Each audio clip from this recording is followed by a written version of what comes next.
You're as cold as ice. You're willing to sacrifice our love. Salut à toutes et à tous, bienvenue pour ce 3e épisode de la 4e saison de Cold Facts. Un épisode un petit peu spécial, on va inverser les rôles. Vous savez que Greg et moi, Jean-Fred, on est invités souvent au Pucalist.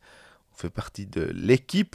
Et bien cette fois, on a décidé d'inverser les rôles et d'inviter chez nous, dans notre émission, Roland Gay et Geoffrey Vauclair. Avec les deux, on va parler plus en détail des 5 clubs romans. Il y aura pas mal d'anecdotes, on l'espère, de Geoffrey.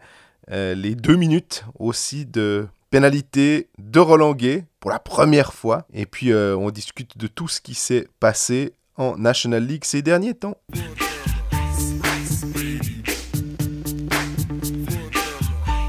Salut, bonsoir Greg. Salut, bonsoir Jean-Fred, comment ça va? Mais ça va très très bien.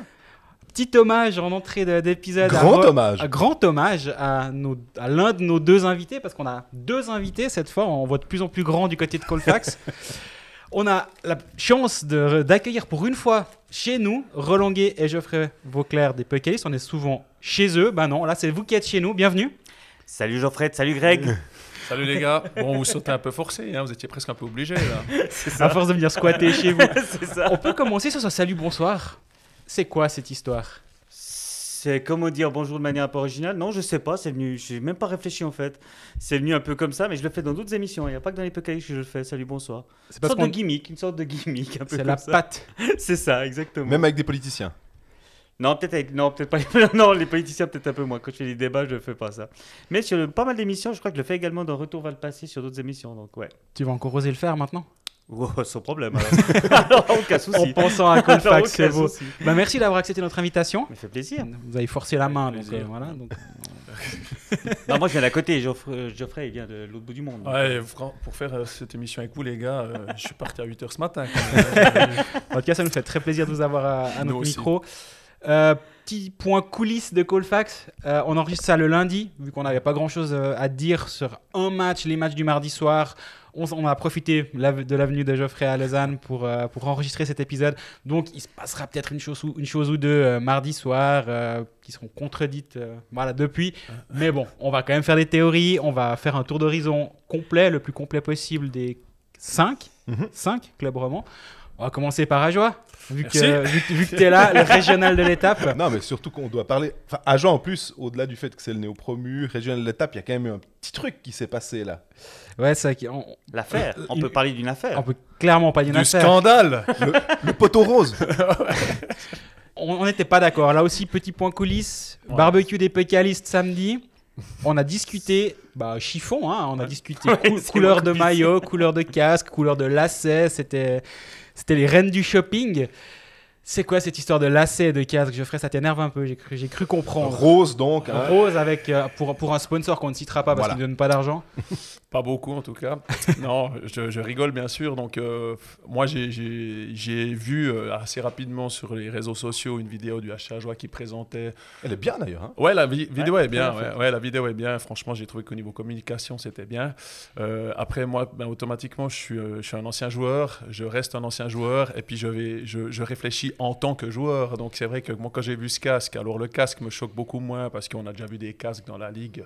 Berne en a eu un aux couleurs d'une grande boisson énergétique il y a quelques années en arrière. Hein, même Voilà, le ouais. casque argent, or. Exactement, donc dans certains pays, ils rigolent encore de nous à propos de ces casques gold, argent, bleu, tout ce que tu veux. Donc le casque ne me gênait pas vraiment parce que les joueurs le voient même pas quand il est sur eux. Par contre, les fameux lacets, ça m'a un petit peu, ça m'a clairement gêné, déjà pour plusieurs raisons. Déjà la première, c'est qu'il faut savoir, alors vous le savez peut-être pas forcément, mais c'est qu'il y a plusieurs sortes de lacets. Il y a les lacets cirés, il y a des lacets de différentes longueurs, il y a des joueurs qui coupent des lacets puis qui en mettent un en bas fermé puis un en haut qui peut régler. Il y a des lacets auto-serrants et moi je me pose clairement la question de savoir si le sponsor va mettre à disposition toutes ces diversités de lacets. Puis la deuxième chose, il ne faut pas oublier que les joueurs ont leur petite préparation préparation ont on va dire, leurs petits détails qui font la différence. Comme à Rafael Nadal, si vous regardez bien Rafael Nadal, enfin on le voit depuis quelques années, Rafael Nadal, il a des mimiques, il a on va dire des tocs qui lui permettent d'être totalement dans son match. Et les joueurs de hockey, on peut penser le contraire, mais c'est exactement ça. Donc c'est vrai que quand tu patines, tu vois un lacet rose qui te passe devant les yeux, parce qu'il faut savoir qu'en tant que joueur de hockey, on a une excellente vision du fait qu'il faut faire attention à pas mal de choses sur la glace. Et c'est vrai que devoir passer ces lacets devant tes yeux, c'est pas forcément facile. Et ça peut embêter, pour ce que j'ai dit, soit pour la vision, soit pour tous ces préparatifs qu'ont les joueurs de hockey. Parce que moi, j'ai connu des gars qui étaient à côté de moi dans le vestiaire. Tu tournais leur gourde d'un quart, ils étaient plus dans le match, quoi. Non, mais je veux dire, il y a des mecs, c'est vraiment à la Rafael Nadal, quoi. Et je suis pratiquement sûr que tu demandes aux joueurs qui, dans la ligue, veut jouer avec des lacets roses. Je pense qu'il n'y en aura aucun qui mettra des lacets roses. Au HH, c'est différent parce que c'est un sponsor qui a demandé ça. Les joueurs vont se plier à ça. Mais moi, j'estime que les résultats sportifs passent avant, des fois, d'engranger certaines sommes d'argent. Et je ne pense pas que ça aurait embêté le sponsor si on lui avait dit, écoute, pour le casque, il y a aussi le col du pull, oui, le col, ouais. qui est aussi rose, on est d'accord, mais pour le lacet, ça ne va pas jouer. En tout cas, moi, j'aurais dit blocage. Voilà. Geoffrey fait un blocage. Mais moi, je me pose une question. Quand tu es au face-off, ouais. Est-ce que ça peut perturber? Non, mais sérieusement, en fait, est-ce que ça peut perturber? Parce que tu es quand même la tête très basse et puis du coup, Alors, peut-être qu'au bout d'un moment, ils vont s'habituer, mais je sais qu'au début, ça va poser des problèmes. Je peux vous donner quelques exemples. Vous prenez les cannes des joueurs, les embouts des cannes des joueurs. Si vous regardez bien, quand elles sont alignées l'une à côté des autres, il y a 20 sortes d'embouts différents. On dirait que chaque joueur a vraiment son embout qu'il fait. Et des fois, il y en a qui mettent, Christian Dubé, c'était le cas, mettait de la toile jusqu'à la moitié de sa canne. Alors que ça n'a aucune il n'y a jamais un joueur qui utilise le milieu de sa canne à part pour les engagements, et lui en mettait presque au milieu de la canne. Et il avait les lacets jaunes, lui. Et il avait les lacets jaunes cirés, je m'en souviens très très bien. C'était un des seuls. Parce qu'ils sont un peu autobloquants, c'est-à-dire qu'ils ne se détendent pas. Si tu prends des lacets normaux, ce qui était mon cas, moi j'aimais bien avoir des patins souples, tu les serrais, au bout d'un moment, ça se desserrait, ces lacets sans cire. Ce n'était pas le cas de Christian Dubé qui aimait bien des patins très serrés. Un exemple, mon frère Julien serre pratiquement pas ses patins, c'est-à-dire qu'il a les chevilles qui montent de tous les côtés et il met encore de la mousse dans ses patins. Donc c'est... voilà. Ça sert à quoi? C'est pour être plus à l'aise en fait? Alors ça dépend. Tu as des joueurs qui aiment avoir plus de souplesse dans leurs patins, d'autres beaucoup moins. Exemple tout con, les patins de hockey, chaque année ils sortent des nouveaux patins de hockey. Il y a des joueurs qui en achetaient plusieurs paires quand ça leur plaisait parce qu'ils savaient que la saison d'après il y avait certains détails qui étaient changés et ils le sentaient tout de suite. Je veux dire, un joueur de hockey professionnel comme moi, 2 mm de plus sur la longueur de sa canne, tu le sens, quoi. Et c'est très rare, alors j'en ai connu un ou deux qui ça les embêtait pas, mais 99% des joueurs sont très regardants sur la longueur des cannes, sur la flexibilité. Noumelin, par exemple, utilisait pratiquement 130 cannes par saison. C'est-à-dire que même si elle n'avait pas un jeton-pi, tout ça, dans sa tête, il fallait changer de canne. Marc Messier utilisait une paire de patins neuves par match. Je pense qu'il gagnait assez pour voilà. Il avait un chef matos qui était totalement dédié à lui. On prend maintenant les lames de patins. Il y a une société au Canada qui vient filmer les joueurs pour regarder comment ils patinent. Tout ça, ils leur font des lames sur mesure, avec un aiguisage sur mesure. Et les chefs matériels ne peuvent plus les aiguiser. Donc, ils renvoient les lames à cette société. Bon, on parle de plusieurs dizaines de lames et les renvoient aux joueurs. Et les joueurs ne peuvent plus se passer de ça maintenant. Parce qu'on est venu, comme le reste, avec un professionnalisme, des résultats. Il y a des enjeux qui sont énormes. Donc les mecs, un joueur qui fait 10 goals ou qui en fait 30 en NHL, le contrat n'est pas le même. Donc les gars mettent toutes les choses de leur côté, quoi. Toutes les chances, pardon, de leur côté. Voilà, j'ai beaucoup parlé. Non, mais c'est hyper intéressant. Et là, on est parti des lacets quand même aux patins fabriqués au Canada. Non, mais c'est pour expliquer, quoi. Alors après, il y a des joueurs, ça les perturbera pas, mais d'autres, je suis sûr que 90%, je vous dis, si on fait un sondage dans la ligue, il n'y en a aucun son propre chef qui dit « Ah, mais moi, je vais mettre des lacets roses. » Mais c'est les lacets de couleur ou c'est rose le problème? Parce que je me demande aussi si ces lacets étaient bleus, est-ce que vraiment on en parlerait? On en parlerait moins. Il faut savoir qu'on est... aussi. Hein. C'est moins flashy. Là, après... Alors, jaune fluo. Mais il ne faut pas oublier qu'on est dans un monde aussi d'intimidation. Je veux dire, le hockey, c'est un monde d'intimidation. Je veux dire, si... personnellement, moi, quand je jouais, alors peut-être moins maintenant, mais je veux dire, à l'échauffement, tu avais déjà des regards ou des mots quand ils passaient à côté de toi, les mecs, ou un coup de canne sur les jambières. où tu t'arrêtes. Tu sais, il y a les fameux là qui font le stretching juste à la ligne Oui. rouge là. Il y en a un autre qui arrivait, qui se mettait au stretching et puis il lui disait des mots doux, des mots, voilà. Des mots d'amour. Et les mecs, certains, on les voyait plus du match. Où il suffisait d'un check sur un défenseur et on les connaissait, hein, nous, je veux dire. Et du coup, tu es en train de dire que les lacéros, ça fait un peu moins peur Ah à l'adversaire. ben, il y aura des mots, c'est sûr. Il y aura Ouais, quelques mots. Ça serait rigolo de mettre. Cela un dit, on micro. a déjà eu connu des maillots qui étaient absolument Le dégueulasses. stade français en rugby, par exemple, aussi. Rugby, c'est pas le Ouais. sport le plus Mais ça, c'est Ouais. historique. historiquement féminin, on va Historique. dire. Hein. Ouais. C'est quand même un sport, on va dire, viril pour bien le montrer. Rose, aucun problème. Ouais. La Juventus, le maillot de base de la Juventus en 1800, du 19e siècle, c'était un espèce de rose un peu clair qu'ils ont réutilisé il y a, je crois, 5 ans à peu près. Puis les Italiens, au niveau de la, comment dire, de la mode, c'est pas les derniers. Donc ça. Non, puis il faut quand même rappeler que Stan Wawrinka a gagné Roland Garros avec un short tout pourri quand même. Donc franchement. Mais elle était pas rose. Non, il était pas rose. Non, il c'est était vrai, pas rose, je m'en souviens. Et il Puis était pas beau. Mais il s'est fait pas mal chambrer. Hein. Mais Il le s'est fait tennisman, pas mal d'ailleurs, chambrer. Il en a pas pas mal mal vendu chambé, mais je crois aussi qu'il est et je pense que ouais, son je crois sponsor qu'il- était très content. Oui, oui. Mais bien sûr. Puis Matos, je crois qu'il est au musée de Roland Garros en fait, son Oui. short, il est devenu vraiment célèbre. Quoi. Après, voilà, on est dans un sport, on va dire. Au un musée peu, d'Ajoie, il y aura le lacet rose dans quelques années.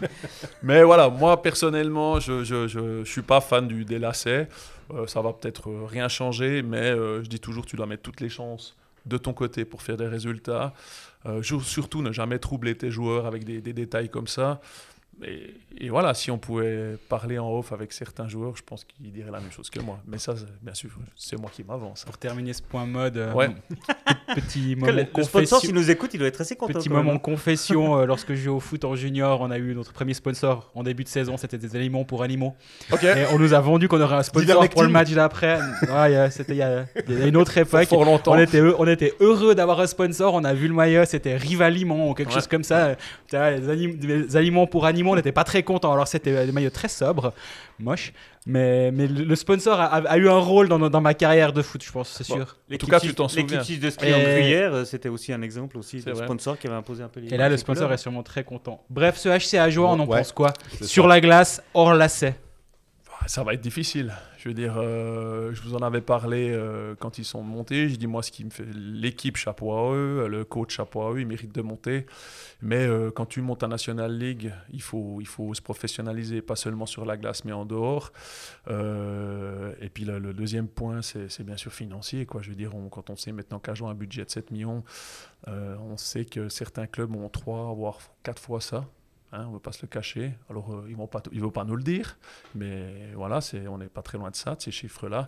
Moi, c'est dur. Et le HC Ajoie, bien sûr, on peut dire qu'ils peuvent aller en roue libre cette saison. Mais pour moi, ce qui serait important, c'est la deuxième. Donc, la deuxième se prépare déjà maintenant. Je veux dire, quand on voit les contrats qui sont signés, on parle de l'EFL à Berne, Vermine à Berne. C'est des C'était des jours intouchables pour Ajoie. ah oui, aussi, exactement. Mais Ajoie doit déjà un peu sonder le marché pour des joueurs, on va dire, qui seront à leur portée. Mais médiatiquement, pour nous, c'est pas mal ça, C'est Roland, non génial. Non, mais c'est cool d'avoir une équipe remonte supplémentaire, bien évidemment. C'est génial d'avoir 13 équipes. Moi, je suis partisan d'une ligue à 14, donc on va dans la bonne direction. Aïe, excusez, pardon. Et ligue fermée en plus à 14. Aïe, excusez, pardon. C'est le Timbo en force. là. Exactement, Non, mais je voilà, l'ai mais bon. briefé. C'est ça. Non, mais pour nous, les journalistes, c'est vachement bien. Et moi, je pense que le début de saison sera intéressant d'Ajoie. Je pense que ça va être compliqué. En fait, ce qui va être compliqué à Ajoie, ça va être l'enchaînement des matchs. Tu vas jouer vendredi à Zouk, tu reçois Zurich le samedi, tu retournes mardi suivant à Lugano. Ça va être compliqué pour une équipe qui vient de Swiss League. Et en plus, ils n'ont pas un effectif qui est très étendu, donc ça va être compliqué. Mais le début de saison, moi, je pense qu'au début de saison, ils risquent quand même de surfer un petit peu sur leur promotion, sur les matchs de coupe qu'ils ont gagnés. Et je pense qu'au début de saison, ça peut être intéressant. Puis on sait que les points engrangés au début de saison sont importants pour la suite. Alors de là à ce qu'ils fassent mieux que la 13e place, je ne m'avancerai pas non plus, on est d'accord. Mais Donc- voilà, je pense qu'au début de saison, ça peut être sympa. Donc toi, tu mets une piécette mardi où tu auras mis une piécette Voilà. sur une Donc, victoire hier, d'Ajoie. Voilà. Voilà. Et je C'est sais le pas moment où il voilà. faut pas dire grand chose justement parce qu'on peut vite avoir l'air pas malin. C'est ça, voilà. Faut pas oublier une chose, c'est que Bien a annoncé pas mal de blessés qui seront peut-être pas présents. Qui n'étaient pas présents hier. Qui n'étaient pas présents hier, ouais, pardon. Ouais. Donc voilà, on verra si enfin, on a vu que. Ah, c'est terrible cet enregistrement un jour avant le match. Les gars, j'aime bien quand on me met en difficulté comme ça. D'un point de vue plus global, De Vos et Zan, tu les vois, tu es allé voir quelques matchs, Geoffrey, la saison dernière, tu les vois performer à un étage supérieur. Alors la grande différence entre Hazen et De Vos, c'est que Hazen est un sniper. Donc si tu l'alimentes bien, il a un bon coup de patin aussi, il pourra s'en sortir. De Vos, c'est un mec qui aime bien garder le puck, qui aime bien ralentir le jeu. Ça sera un petit peu plus difficile à mon avis en National League. Le problème, c'est que l'équipe adverse, ils vont quand même pas mal se focaliser sur un joueur comme lui, qui est un peu la tour de contrôle du HC Ajoie. Le secret de Vos, à mon avis, c'est là que ça va jouer entre une bonne saison de Vos et une mauvaise saison de Vos, ça sera le powerplay. Si le powerplay d'Ajoie marche, ça va jouer. Si c'est un peu plus compliqué, ça risque d'être un peu plus mitigé. Et surtout, on l'a vu un petit peu avec Fribourg l'année passée, quoi. Ils auront sûrement qu'un seul powerplay efficace, parce que je pense qu'il va quand même mettre Gary va mettre quand même toutes ses forces sur le premier powerplay. Ça serait logique. Ça serait logique, avec un seul défenseur étranger. Et on a vu qu'Ajoie, au niveau de défense, c'est quand même un peu léger. Il y a des mecs qui ont de l'expérience, chapeau à eux, mais ils en ont que 6. Et Pouilly est actuellement blessé, apparemment encore pour plusieurs semaines. Donc ça fait que 5 avec une bonne expérience. Donc ça va être court. Et le Duc, qui pourrait faire une bonne saison, au bout d'un moment, il ne pourra pas jouer 40 minutes Tu le par vois match. jouer combien de temps? Parce que, je sais pas, j'essaye d'extrapoler. Ça sera un peu Tom Ernest. Il n'aura pas le choix. C'est entre 25 et 30 à peu près. Il va faire, à mon avis, les powerplay, il va faire pratiquement 2 minutes. 25. Donc on va être entre 20 et les temps à Tom Ernest. Mais ils ont autant de powerplay que ça? Parce que moi, je vois aussi une équipe, je me dis... Comme ils viennent d'une ligue en dessous et qu'on pense qu'ils auront un peu de peine, c'est plutôt eux qui vont faire des petits accrochés parce qu'ils sont en retard que d'avoir beaucoup de powerplay. Mais... t'as raison, ils seront peut-être plutôt en box-play parce qu'automatiquement, quand notre coach nous le disait souvent, Pelletier, Jim Colef, les gars, patinez parce que si vous êtes arrêtés, c'est là qu'on prend des pénalités parce que t'es en arrière et tu croches le gars. Et maintenant, avec les règles qu'il y a, moi j'en aurais pris 2 fois plus de pénalités. Non, mais cela dit, il y a un truc qui est super intéressant avec Ajoie, c'est justement, en fait, ils ont tout approuvé. C'est vraiment ça. On parlait justement de Hazen De Vos. Hazen De Vos, ça fait des années que l'on dit, les médias, les journalistes, ah ouais, mais il faudrait voir un petit peu ce que ça donne en Liga, parce qu'ils mériteraient d'aller en Liga, ils sont super bons en Ligue B, ils mériteraient d'être en Liga. Bon, maintenant, vous y êtes, les gars. Maintenant, c'est à vous de prouver justement que vous êtes bons en Liga. Même chose avec Guillaume Asselin. Guillaume Asselin, l'année dernière, il va à Genève. On rigole justement du fait qu'il a fait 4 matchs et 6 buts. Et là aussi, ah ouais, alors Guillaume, il mériterait d'avoir sa chance en Liga et tout ça. Il y est maintenant en Liga. Donc, il va falloir qu'il prenne un peu ses responsabilités et qu'il prenne sa chance. Et Gary aussi. C'est que Gary, il a fait quelques passages. Et merci à Colfax d'avoir rappelé ça la semaine dernière dans l'épisode avec Gary en Ligue nationale. Ah, il était assistant à Berne et tout ça. Mais là aussi, Gary, ça fait des années qu'on dit... Qu'est-ce qu'il vaudrait en Liga? Il mériterait d'avoir sa chance en Liga. C'est toutes des personnes... Bon, de ce côté de la Sarine, qu'on ouais, se alors pose cette question. Je suis pas sûr qu'à Zurich, ils se creusent la tête. Je suis d'accord, mais c'est toutes des Chian personnes que depuis des années, on dit « Ah, moi, j'aimerais bien voir un peu ce qu'ils font en haut. » Bon, ben voilà. Maintenant, vous êtes en haut. À vous de prendre vos responsabilités puis de montrer un peu de quoi vous êtes capable. Je suis d'accord avec toi. Moi, le seul point que je verrais, c'est dans un meilleur environnement, j'aurais bien aimé voir ce qu'ils font. Voilà. Typiquement, Gary, j'aurais bien aimé le voir coacher. Je dis pas que c'est super ce qui arrive là et je suis pas en train de critiquer ça, mais Gary à la tête, quand Fribourg cherchait un entraîneur, Gary, là, j'aurais bien aimé voir De Vos à Langnau, dans une équipe, alors certes pas du haut de tableau, mais où il y a peut-être autour de lui des joueurs un petit peu meilleurs sur les 4 lignes, où toute la défense adverse va pas se focaliser sur la première ligne d'Ajoie, parce que si tu la neutralises, ça devient compliqué pour Ajoie. Et c'est tous ces joueurs-là, dans d'autres conditions, j'aurais bien aimé les voir aussi. Tout à fait d'accord avec toi, Greg, tu as raison. Je voulais soulever ce point, mais tu l'as fait. Donc là, on a parlé des étrangers. Est-ce que, je pense qu'on peut finir gentiment ce chapitre Ajoie. Il y a un joueur suisse, on a vu, il y a eu 2-3 arrivées. Romain Giroch-Barnes. Il y en a un comme ça qui vous titille. C'est finalement presque aussi un petit peu une question. Alors, pour les joueurs de Hockey Manager, c'est un peu la question qu'on peut se poser. Il y avait quoi? Il y a encore Thibaut Frossard. Alors, moi, Thibaut me plaît beaucoup. Ça fait plusieurs années. Il a 4 Hockey Manager, Thibaut Frossard. 5, non? 5. Il n'est pas très cher. Alors, s'il nous écoute, il faudra qu'il performe, le Thibaut. Hein. Non, moi, Thibaut Frossard me plaît bien depuis plusieurs années. C'est un peu toujours la même chose. C'est un gars du cru. Donc, automatiquement, il faut faire un peu plus de résultats pour qu'on se dise « Ah, mais il est pas mal, le Thibaut. » Et moi, je dirais que cette pile à coupe qu'ils ont gagné contre Davos, j'ai dit, mais le Thibaut, il a pris une autre dimension. Et je dirais que c'est un des meilleurs Suisses qu'ils ont à Ajoie.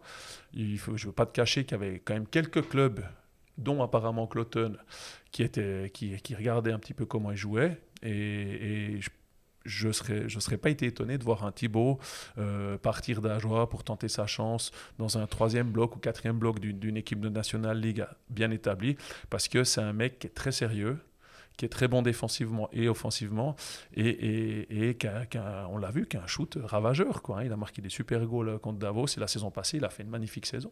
Mais à 5 millions, je sais pas. Est-ce que... Il est est à pris, 5, les gars. ouais. Moi, je l'ai dans mon équipe Hockey Manager. Ah, ok. Alors, encore une fois, on est lundi midi.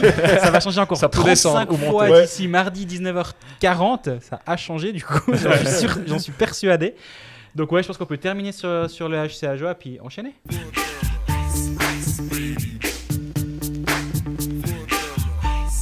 On passe à Bienne. Finalement, on en avait parlé déjà il y a 2 semaines. On n'était pas tout à fait d'accord. On n'était pas éloigné. Hein. Je ne les mettais pas 13e et toi premier. Mais toi, tu étais assez haut, Greg, sur Bienne. Et puis, moi, j'avais une petite réserve par rapport à ça. Tu as changé d'avis ? Alors, si Bienne s'est pris une tôle à Ajoie, oui. Non, blague à part. Non, moi, j'ai pas changé d'avis. Moi, j'ai toujours un bon sentiment concernant le HC Bienne. J'ai vu que c'est une des équipes qui a le moins de, qui a les pronostics les plus différents à travers les différents journalistes qui se sont prononcés, même fans à gauche et à droite. J'ai l'impression que personne voit cette équipe assez clairement. Après, tu me diras, c'est difficile de voir Zug et Zurich autrement que 1 et 2, Ajoie 13. Bien, j'ai vu des 4 comme des 10 ou 11. Puis effectivement, moi, je suis plutôt allé voir assez haut. Moi, j'aime bien cette équipe. J'aime bien ce qui a été créé. Comment Moser a été remplacé. Je pense que Löw va très bien faire le job. Radgeb est en année de contrat. J'imagine qu'il va faire une superbe saison. Là aussi, Hockey Manager, il est à 10. Je pense que Radgeb va jouer 4e attaquant toute la saison sur sa ligne. Ça peut très bien se passer. Finissant à -4 ou pas dans du chaque tout. match. Voilà. Et moi, j'aime bien offensivement. Il y a du talent sur 4 lignes qui pourraient être diluées. Et il y aura un 5e étranger qui va être engagé. De ce que j'ai appris, ou peut-être ce sera fait entre temps, on verra. Ce serait plutôt un centre qui va être capable de jouer à l'aile et non l'inverse, comme imagine dans un premier temps. S'il trouve un centre qui est capable de bien défendre, qui est capable d'amener cette assise défensive-là, ça peut. Moi, j'aime bien, et le retour de Turmanen, c'est à double tranchant. On l'attendra un peu comme le Messi après son l'année ratée avec l'élimination en pré-playoff. Ce sera tout mis sur le doigt à Leuenberger si ça se passe bien maintenant, mais peut-être pas. Et il y a pas mal de choses intéressantes à suivre du côté de Bienne, mais oui, moi je les vois toujours, je crois, 4e dans les pronostics d'avant-saison. Je te laisse t'avancer, Ouais, Roland. non, J'ai je- beaucoup parlé avant, donc... Le 4e, je trouve très optimiste en fait pour Bienne en fait, mais moi je les vois dans les playoffs. Je vois plutôt autour de la 5-6e place en fait, avec des playoffs directs, parce que je pense que Lugano est pas mal en fait. Enfin bref. Mais ce qui serait intéressant avec Bienne en fait, c'est justement comment est-ce que l'intégration des nouveaux joueurs se fait, et puis le retour de Tormenen. Comment est-ce qu'on fait le retour de Tormenen, parce qu'il y a quand même cette espèce de... Pendant une année, il s'est battu contre le cancer. Heureusement, il a réussi à vaincre cette maladie. Et du coup, maintenant, il revient un petit peu, justement, avec une sorte d'auréole, en fait. C'est le retour de l'enfant prodige à Bienne, quoi. Et du coup, ça peut être bien. Là aussi, en début de saison, je disais ça avec Ajoie, mais là aussi, en début de saison, ça peut être bien. Mais après, si tu as quelques défaites et tout ça, ça peut vite se gripper, en fait, la machine. Et c'est pour ça que je ne les vois pas aussi haut que Greg. Puis c'est drôle parce qu'en fait, ça fait un moment qu'il est là. Puis des fois, on a tendance à se dire ah, c'est la Xème année. Est-ce qu'il n'y a pas une lassitude ? Est-ce que finalement, cette pause forcée va pas redonner un petit coup de fouet où il y a eu l'intermède Leuenberger. D'un coup, tu retrouves Tormenen. Tu dis ah, enfin, on retrouve le style de jeu qu'on aime bien, qui est quand même un peu plus. On nous donne de la glace. On nous dit écoute, vas-y, crée en attaque. Tu peux un peu faire comme tu veux. Il ne faut pas oublier une chose, c'est que Tormanen, avant sa maladie, qui était bien malheureuse, ça c'est vrai, il a eu des creux avec Bienne. Hein. Il a eu des moments où c'était 5-6 défaites. Par contre, on n'a jamais paniqué du côté de Bienne. Steinegger a toujours dit non, écoutez, on lui fait confiance. Et puis derrière, l'équipe a toujours réussi à se relancer. Moi, il y a quand même une grande incertitude, c'est le gardien, Von Pottelberg. Parce qu'on sait que l'année passée, début de saison, à l'image de l'équipe, très difficile. Après, il est mieux revenu, bien mieux revenu. Et Bienne, ça sera quand même déterminant, quoi. Ce qu'ils ont dans les goals, ça sera important.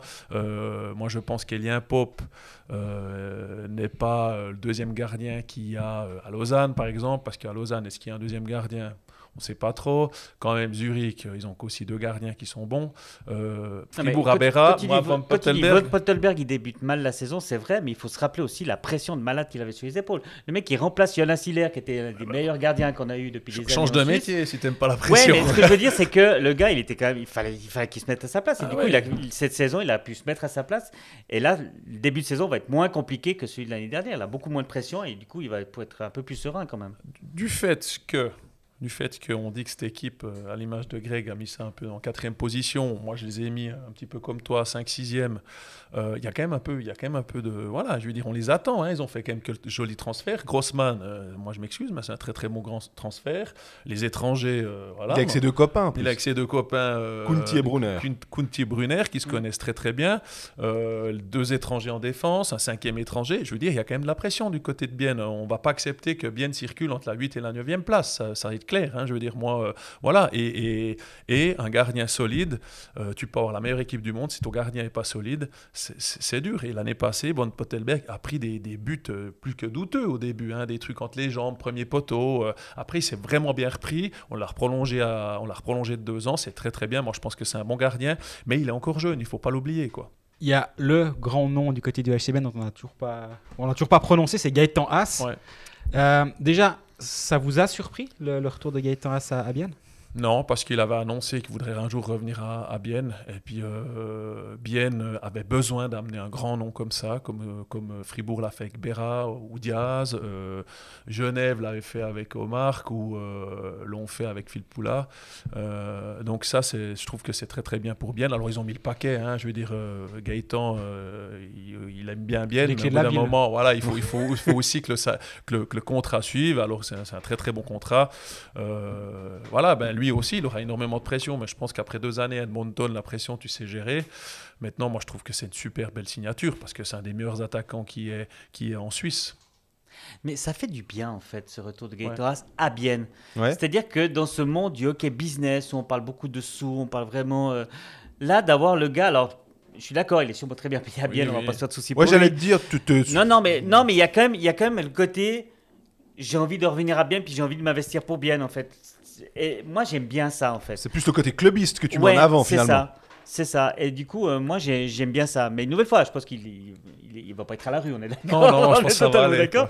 Mais philosophiquement, moi, j'aime bien ça, en fait. Ça me plaît. Je te rejoins assez. C'est vrai que quand il y a ce genre de joueurs qui reviennent en Suisse, on se dira tout le temps, bah, il va aller à Zug, Zurich, Lugano ou Lausanne maintenant, de temps en temps. Mais on n'aura jamais Bienne qui rapatrie un joueur dans la force de l'âge. En plus, il a 29 ans, il signe un long et gros contrat, mais il est encore dans son prime, on va dire. C'est ses meilleures années et il les passera à Bienne. Et moi, je suis assez de ton avis. Et je rejoins aussi ce que dit Jean-Fred. Il n'est pas payé en cacahuètes, il n'est pas payé en amour du maillot, il est bien payé. Je suis sûr que... Non, mais il aurait été bien payé dans d'autres clubs en Suisse, donc, Exactement.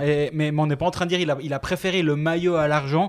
Je pense qu'il a fait en sorte que son contrat soit très bon, il est très long et il a son après-carrière qui a été assuré du côté de Bienne. Bref, il n'est pas à plaindre, mais il aurait pu choisir Zurich, Zug ou peu importe qui. Et non, il est revenu à Bienne et c'est vrai que c'est assez appréciable. Mais je trouve qu'on a quand même un côté... Est-ce que c'est une sorte de mythologie du championnat de Suisse où on va tout le temps donner... On va dire, ah ben Lugano, ils ont trop payé. Zurich... Finalement, Andrighetto vient, ouais, mais c'est normal, c'est un Zurichois. Puis on va être un peu plus. On va un peu être.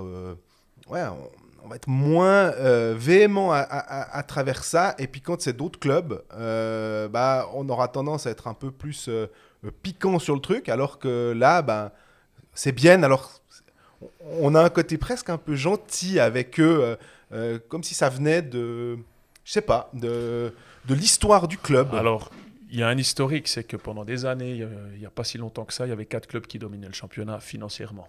Voilà, Zurich, Lugano, Berne et puis Davos. Je veux dire, on passe le cachet. Qu'est-ce qui a changé la dynamique de ça? C'est les rentrées d'argent, les rentrées publicitaires, les rentrées de personnes, le catering, donc les restaurants, avec des nouvelles patinoires. Pourquoi Zug est devenu Zug? C'est parce que, bien sûr, il y a une personne qui a mis de l'argent. Mais ils ne se sont pas fait critiquer. Non, il y a une nouvelle... mais moi, je critique nullement bien. J'ai trouvé que c'était super qu'ils aient une nouvelle patinoire. Ils ont pris une autre dimension. On peut prendre Lausanne, c'est la même chose. Et Fribourg, c'est exactement la même chose. Est-ce qu'il y a 10 ans en arrière, on aurait pu signer un Diaz? Mais t'oublies, clairement. Rien que déjà à cause des infrastructures. Je voulais dire, il y a 2 ans même. Oui, il y a 2 ans, voilà. Mais moi, tu vois, C'est récent. Voilà, exactement. Mais je veux dire, quand on entend les salaires, alors moi, c'est totalement mérité. Hein, je le dis clairement. J'ai aucune jalousie par rapport à ça. Mais voilà, tout a augmenté. La qualité des patinoires a augmenté. La qualité de service pour les fans a augmenté. Automatiquement, les rentrées augmenté. Puis grâce à ça, beaucoup de clubs peuvent signer des joueurs qu'ils ne pouvaient pas avant. D'ailleurs, ça me fait penser, parce que tu lances sur le sujet salaire, c'est assez tabou.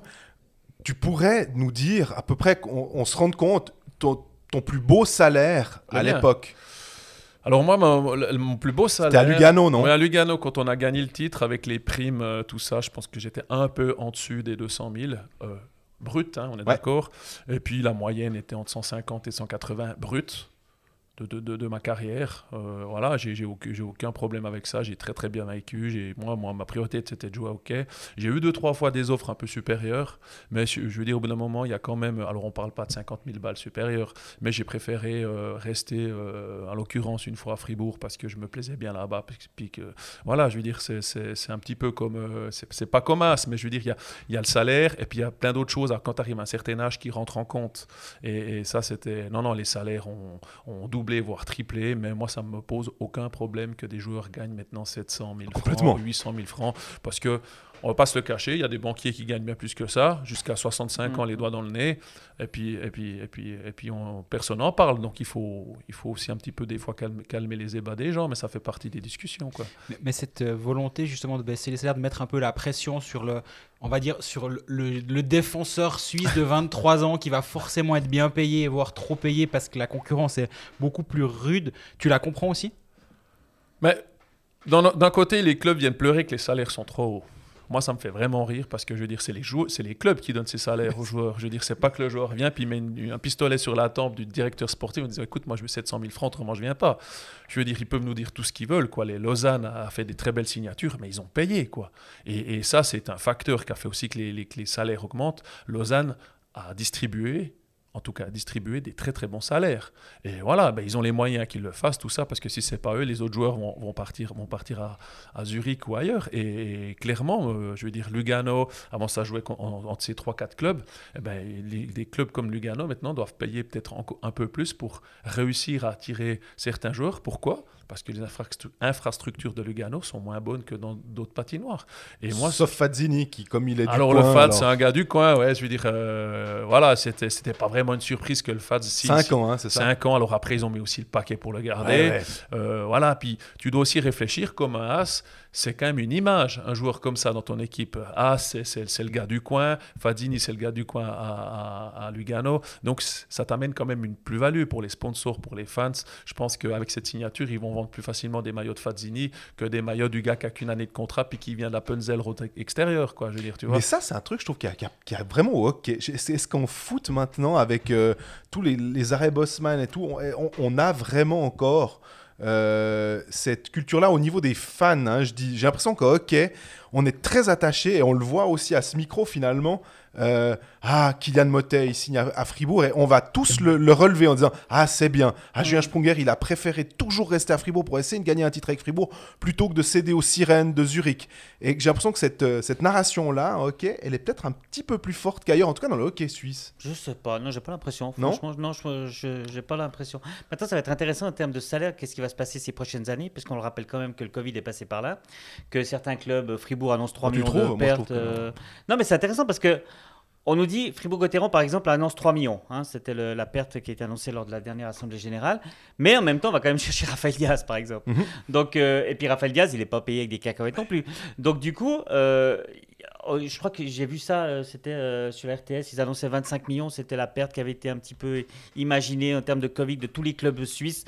On arrive à 25 millions, mais du coup, on va quand même chercher un Gaëtan Haas, on va quand même chercher un Raphaël Diaz, on va quand même chercher des joueurs comme ça. Donc, à quel point est-ce que les clubs vont devoir faire attention justement entre oui, on veut avoir des bons joueurs, donc oui, on continue à les payer comme dans le monde d'avant, Mais en même temps, on doit quand même faire des économies parce que les 3 millions de dettes à Fribourg, il va bien falloir les éponger à un moment donné. Il y a des prêts qui ont été en cours et puis il va quand même falloir les payer. Donc à quel moment est-ce que la machine va se dérégler en fait? Moi, c'est ça qui m'intéresse en fait. Ces prochaines années, comment ça va se passer ces prochaines années? Pour l'instant, j'ai pas la réponse parce que j'ai l'impression qu'on vit encore un peu comme dans le monde d'avant. Et puis que ces dettes qu'on a accumulées durant le Covid, on les laisse un petit peu de côté pour l'instant. C'est vrai que quand ton mécène, c'est une banque, parce que le mécène, je le mets en guillemets, mais à Fribourg, c'est quand même un petit peu le cas, c'est plus difficile. Fribourg, ils ont beaucoup de sponsors, hein, mais c'est Oui, vrai oui. que la BCF est très présente, mais ils ont, je crois, près de 500 sponsors différents qui aident le club. Mais je pense le prêt contracté, que quand ton mécène Ah s'appelle bah, ouais. XY, Walter Frey, Mantegazza ou Gregory Finger, Au hasard. c'est les mécènes quand même les plus notables, on va dire, ou Strebel à Zug, c'est plus facile d'éponger 3 millions puis de dire bon, bah tu feras ça à un moment, quoi. Quand c'est une banque, c'est quand même un peu différent. Le paiement va être plus compliqué, effectivement, et l'argent va être dû à un moment ou à un autre. Et je te rejoins complètement sur la nouvelle réalité de certains clubs. Et Fribourg en fera partie.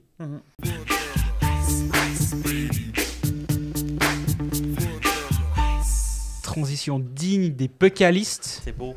On passe sur C'est Fribourg. Fribourg qui a rien changé, ou presque. Bon, il y a quand même eu quelques arrivées intéressantes quand même. Marc Planalp a pris sa retraite. Ouais, mais Non, il est à ouais. Gain. Il est à Gain, Marc Planalp. Sa retraite C'est sur professionnelle. les bancs d'école, c'est ça? Après une belle et très longue carrière. Ouais. T'as joué avec, hein? Ouais, bien sûr, ouais, c'était un tout jeune, quoi. J'ai fait subir un peu des bisutages au Marc. Il y avait son frangin aussi qui était là, Sandro. À l'affaire, non? Ouais. Je crois que c'était l'affaire, son prénom à lui. Ah oui, l'affaire, ouais, c'est à cause de lui qu'on n'a pas fait les playoffs, ouais, parce qu'il n'avait pas le droit de jouer contre Zug. On s'est qualifié pour les playoffs, c'était une très bonne mémoire, Greg. On s'est qualifié pour les playoffs contre Zug, un match à Zug, je m'en souviens très très bien.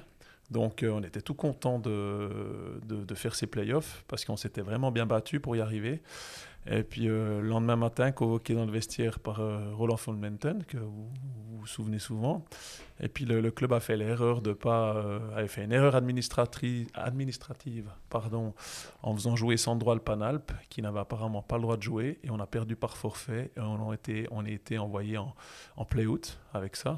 Je crois même qu'on n'a même pas fait de Bah non. play-out. Langnau était parti en vacances. Exactement. Exactement. Les C'était mecs, ça. ils étaient déjà aux Caraïbes, donc ils voulaient pas revenir.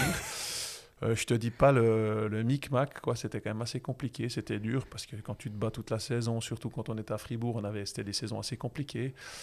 C'était malheureux. Après, bon, je vais vous dire que par expérience, il y a des choses beaucoup plus graves que ça. Mais voilà, quoi. Vous avez une bonne mémoire. Sur le coup, hein, on peut il y rien a vous dans le cacher. vestiaire. Hein. Hein Sur le coup, dans le vestiaire, ça va être. Non, mais Ah je ouais, comprends ouais, complètement. ouais, 50 matchs, tu fais toute la saison. C'est quand même. Tu joues pour ça.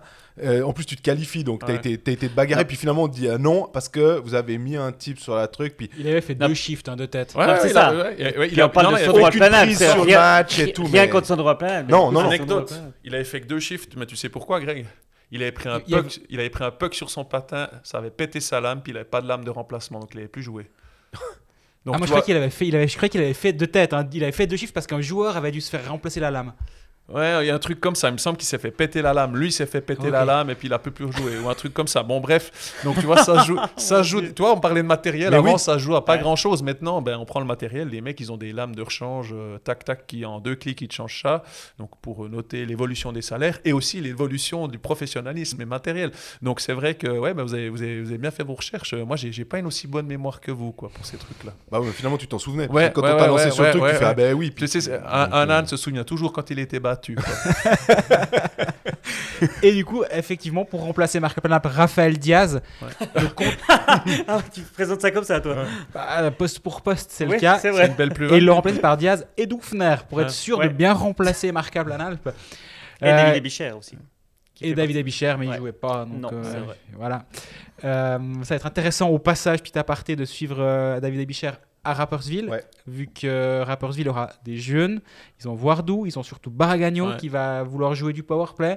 Ebicher va devoir signer un long contrat à Rapperswil. Ça va être très très intéressant de le voir là-bas. Et le premier Fribourg-Rapperswil. En fait, il le challenge aussi. Hein. Oui, oui. Le premier Fribourg-Rapperswil, tu sais que c'est le match où il va mettre son but et sa passe décisive. On peut déjà l'écrire, ça. Histoire de retourner le couteau dans la plaie, c'est ça en fait. Ouais. Ouais, mais en fait, on croit que c'est ça. Puis ça se trouve, c'est sur ses seuls stats de l'année. Mais ça arrive souvent. Mais bien sûr. Ça Et puis, arrive souvent. puis les gens se rappellent de ça. Puis à Fribourg, ils vont dire ah mais voyez, on l'a laissé partir. Ouais. On l'a laissé partir. Il y a des matchs comme ça. Ton premier match à Lugano sous le maillot de. Bah, tu fais Lugano-Fribourg. Ouais. Ton pré-match de Fribourg à Lugano, c'est quelque chose de spécial, tu t'en souviens? Non, mais si tu veux, je me souviens que généralement, quand je jouais contre Lugano, j'avais des bons matchs. Je marquais des fois 1 ou 2 goals. J'avais mes 2 frangins en face, tu vois, donc c'était assez rigolo. Mais je ne sais pas pourquoi, vu que tu connais l'équipe, que tu connais les gars, et ça c'est de la psychologie, tu connais peut-être les forces et les faiblesses de chacun. Ça te permet de jouer un peu mieux puis de t'adapter sur la glace. Donc ça, c'est vrai que souvent contre Lugano, ça se passait bien. Ça se passait bien et je crois qu'il y a une année où on devait absolument gagner contre Lugano pour se qualifier pour les playoffs. Et puis je crois que j'avais fait un très très bon match contre eux. C'était David Ibichère dans les goals, tu vois. Il a gagné Coupe Stanley, ça l'a pas empêché de prendre un goal de Geoffrey Vauclair. Pourtant, Geoffrey, il dit qu'il est pas bon, c'est il shoot, il dit oh, mais moi... mais low blocker, on appelait ça. Moi, je tirais toujours à ras du poteau, mais un peu 10-20 cm en dessus de la glace. C'est pas simple, ça. Puis Gianluca Mona, je l'ai encore vu l'autre fois, qui était notre gardien à Fribourg, il me dit tu fais toujours tes fameux shots low blocker. Et puis je dis ouais, c'était très efficace. Mais maintenant, avec les gardiens qui ont augmenté de volume, et puis ces nouvelles cannes, si tu regardes bien, le 80% des shoots, c'est dans la lucarne, hein, parce que c'est là que les gardiens arrivent à moins bien boucher leur angle, quoi. Mais dans le temps, ça marchait pas trop mal, quoi.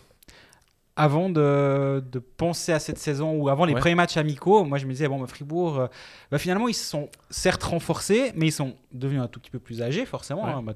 Vous me direz tous les autres clubs aussi, hein, mais c'était pas l'équipe la plus jeune de la ligue, on va dire, de loin pas. Et du coup, j'étais assez, pas pessimiste, mais je voyais plutôt 6-8, on va dire. Et après les 4 matchs Ligue des Champions, 4 victoires, assez convaincants, défensivement très solides. Je suis en train de me demander, est-ce que j'ai pas été un peu négatif avec cette équipe? Tu es toujours plus intelligent après, hein, je veux dire, nous on doit s'avancer, hein, Roland, je veux dire, sur les pronostics qu'on a, un peu comme vous, hein, je veux dire. Bon, de manière défensivement, je veux dire, c'est quand même c'est la méga classe. Non, mais tu as un gardien qui est top classe, tu as ta première ligne de défense avec Gunderson, la deuxième ligne avec Rafael Diaz. Tu as une bonne base quand même, hein. Franchement, je pense que c'est à mon avis une des meilleures défensives du pays, quoi. Enfin, c'est du très très lourd, donc c'est vrai qu'au niveau de la défense ça va être cool. Moi je voudrais juste entendre, parce que du coup j'en profite puisque je suis là, Brodin. Greg, qu'est-ce que tu as contre Brodin en fait? Parce qu'il y a une semaine, quand j'ai demandé en fait l'équipe type au consultant. T'as vu comme il a retourné ça contre Tac, toi? c'est ça. Non, il y a une semaine, quand j'ai demandé interviewé. l'équipe type au consultant, j'ai demandé qui c'est que vous verriez déjà dans les tribunes. Alors il y en a qui ont mis Robert Mayer, comme Geoffrey, qui a mis Robert Mayer, ou bien Svoboda, comme a mis Jean-Fred. Mais j'ai été étonné de voir Brodin mis par Grégory Beau. Alors, ma réflexion était la suivante. Déjà, je mets un joueur roman. C'est trop facile de taper sur Zach Mitchell à Rapperswil ou de... voilà. Celui qui remplace Moses, là.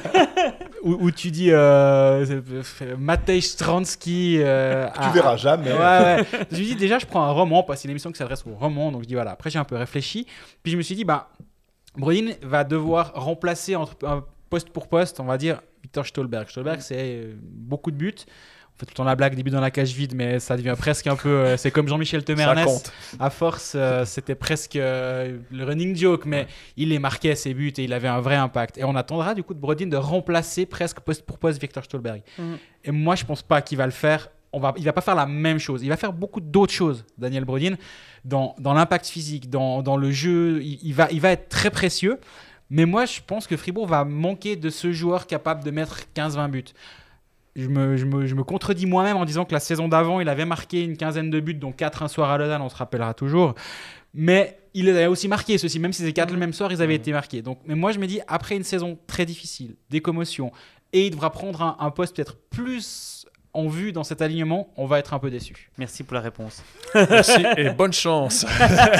Je dis pas que c'est ce qui va se passer. Non, mais c'est intéressant. Mais moi, franchement. ces trucs de Champions League, Faut s'en méfier. Mais ouais, c'est pour regarder les Ouais, matchs. bien sûr. Oui, alors, c'est une compétition, on est bien d'accord. Mais j'ai l'impression, alors, je lis aussi pas mal de choses de certains, sur certains supporters qui s'étonnent que la presse n'en parle pas trop. Mais c'est que nous aussi, on nous dit déjà, mais le championnat, il recommence au mois de septembre. Déjà, il recommence très tôt. Vous n'allez pas nous casser les pieds avec votre hockey en août. Ok, bon, on va dire les hockeyades, là, il n'y en avait plus. Il y avait juste un match à la Vallée de Joux. Là, c'était plus la Coupe des Bains. Voilà, c'est en Suisse romande. Donc, on va en parler un petit peu plus. Mais même là, j'ai vu que certains journaux comme 24 heures avaient fait une portion congrue. La Tribune de Genève, la même chose. Donc finalement, même la Champions League, à part peut-être la Liberté qui a un peu plus suivi, ça reste un truc c'est des matchs de préparation avec un enjeu qui va être l'enjeu, il va être plutôt au moment où il y a les huitièmes de finale, les quarts, et Non, même mais j'ai envie de dire, même quand tu quart parles avec les demi. joueurs, même quand tu parles avec les joueurs, eux Ouais, ils nous disent oui. ouais, non, mais ils te Mais- le disent, mais après tu sens que c'est des bons matchs de préparation. C'est un super match de préparation parce que du coup j'ai un peu de rythme, Il y a j'ai un peu voyage, de... donc tu fais un peu... Voilà, tu as un des peu de voyages cohésion d'équipe, d'équipe hein, et je tout pense. ça. Mais c'est vrai que moi je suis tellement pas intéressé à cette Champions League. c'est Personne. terrible. Personne, C'est je veux terrible. dire, voilà, on regarde les résultats. Moi, j'ai regardé Mais bien quelques sûr. reflets. Je veux dire, alors, faut être clair et net. Les clubs, ils peuvent nous raconter ce qu'ils veulent. S'ils peuvent choisir entre champion suisse ou champion de la Champions League, ils vont tous dire champion suisse, quoi. Je veux dire, Bon, faut, je crois qu'il y en a est toujours très fier d'avoir été champion d'Europe il y a quelques années en arrière. Quand même. Ouais, mais Ouais. c'était autre chose Oui. aussi. C'est vrai. Bah, contre Metalurg Il Magnitogorsk, y avait les Russes. il y avait vraiment... Dès qu'il y a la KHL, là, si maintenant on introduisait la KHL, ça commence à ressembler à quelque chose qui a, je trouve, une valeur qui est un petit peu plus grande, même si les clubs qui gagnent en général, c'est les clubs suédois. Je voulais hein. dire, ça évitera peut-être qu'on ait que des Suédois en finale et en demi-finale si on avait les Russes. Ça nous changerait au moins ça. Mais ils aiment bien et ils la jouent en général avec le cœur. Ouais. En tout cas, ils la jouent pour le coup. Mais Fribourg, si on prend juste ça quand même pour regarder ces matchs, le powerplay, il y a 2-3 schémas. On va dire qu'on n'est pas forcément étonné. Il était bon ce powerplay de Fribourg l'année passée. Il a peut-être un moment, il a un petit peu baissé, il me semble. Oui. Mais un temps, il était à 30%. Parce que, et puis ça n'a pas changé. Je veux dire, Julien Sponger dans le slot, quand on lui fait une passe, ça me C'est au fascine. fond. Mais non, mais ça me fascine. Ah Ah ouais, mais c'est ce qu'on appelle un 35 buteur. ans, ouais, mais je trouve que c'est là qu'on voit le petit coup de patin pour se décaler, juste, alors que il n'est pas face à des joueurs, il n'est pas face à des juniors, mais il arrive à se décaler et à trouver sa place dans le slot, Ouais. alors qu'on sait pertinemment que c'est la place où il ne faut pas laisser un joueur, mais il arrive quand même à se trouver là. Et Motet Desharnais l'alimente, on a Gunderson derrière, on a Diaz, je crois que c'est toi Geoffrey qui disait, Diaz, vous regarderez tous, et ça j'aime bien ce genre de petites analyses pour dire le flotteur de Diaz, son petit shoot du poignet un peu, pas mou, mais vraiment flottant. Desclous disait aussi que c'était une horreur pour Une lui horreur, dans notre ouais. interview. Ouais. Et puis surtout que on parlait de Brodin, tu vas être un gars comme ça qui sera peut-être devant la cage ou un autre, tu vois, je veux dire, c'est pas... Ou même Julien Sponger, qui est un grand bonhomme. Donc au bout d'un moment, il y a beaucoup de gens qui pensent que c'est la puissance du shoot qui est importante. Non, c'est la rapidité avec laquelle tu décoches. Et puis surtout la précision, quoi. Et on parlait de Julien Sponger. Tant que les powerplays existeront, Julien Sponger peut jouer au hockey. Parce qu'à 5 contre 5, Il voilà, met 15 goals l'année passée, voilà. mine de rien. Et tu regardes en powerplay, ben c'est clair, il peut déjà se positionner dans la zone. Et tu vois, ben oui, Julien a perdu un peu de vitesse du fait de l'âge. Et surtout, il a été blessé au genou, je crois, il y a une année ou deux, assez gravement. Et il n'a plus le même coup de patin.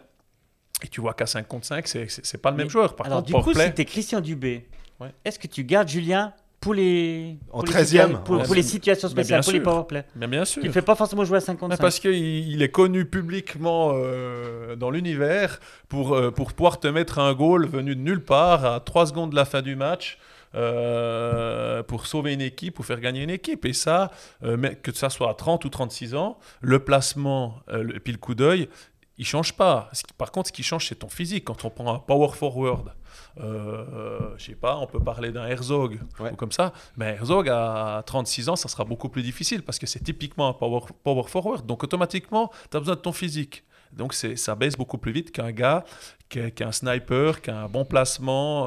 Voilà, quoi. Ça veut dire qu'un Kylian Motet, si je suis la réflexion, par exemple, il devrait pouvoir encore aller un petit bout parce que s'il a encore la vitesse, puis que surtout il a toujours son tir qui est relativement Il a un très, dévastateur, très bon tir, bah normalement ça, il va pas le perdre.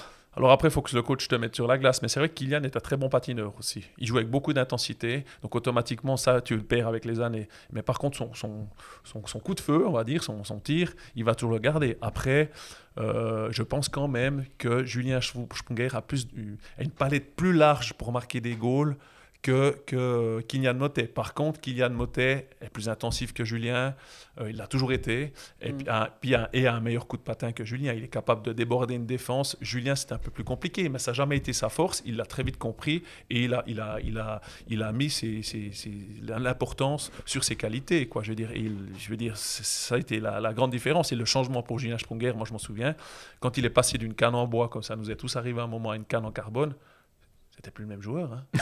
Non, mais c'était plus le même joueur, quoi. Je veux dire, s'il avait des cannes lourdes, moi je me souviens, c'était des cannes, je sais plus la marque, mais je veux dire, ça a fait un immense bond en avant pour beaucoup de joueurs. Ça changeait quoi exactement Le poids, la réaction de la canne est, je pense, 10 fois meilleure qu'une canne en fouet. Exactement, parce que si vous regardez le ralenti d'une canne quand on shoot, elle plie énormément comme un club de golf, quoi. Donc après, bon, bien sûr que c'est du détail, mais Julien a vraiment, c'était la grande amélioration de Julien. Il avait cette capacité à marquer des goals, mais aussi quand il y a un changement de canne, il y a beaucoup de joueurs qui ont passé un temps au-dessus, hein, je veux dire. T'as déjà joué avec un buteur plus impressionnant que Julien Sprunger?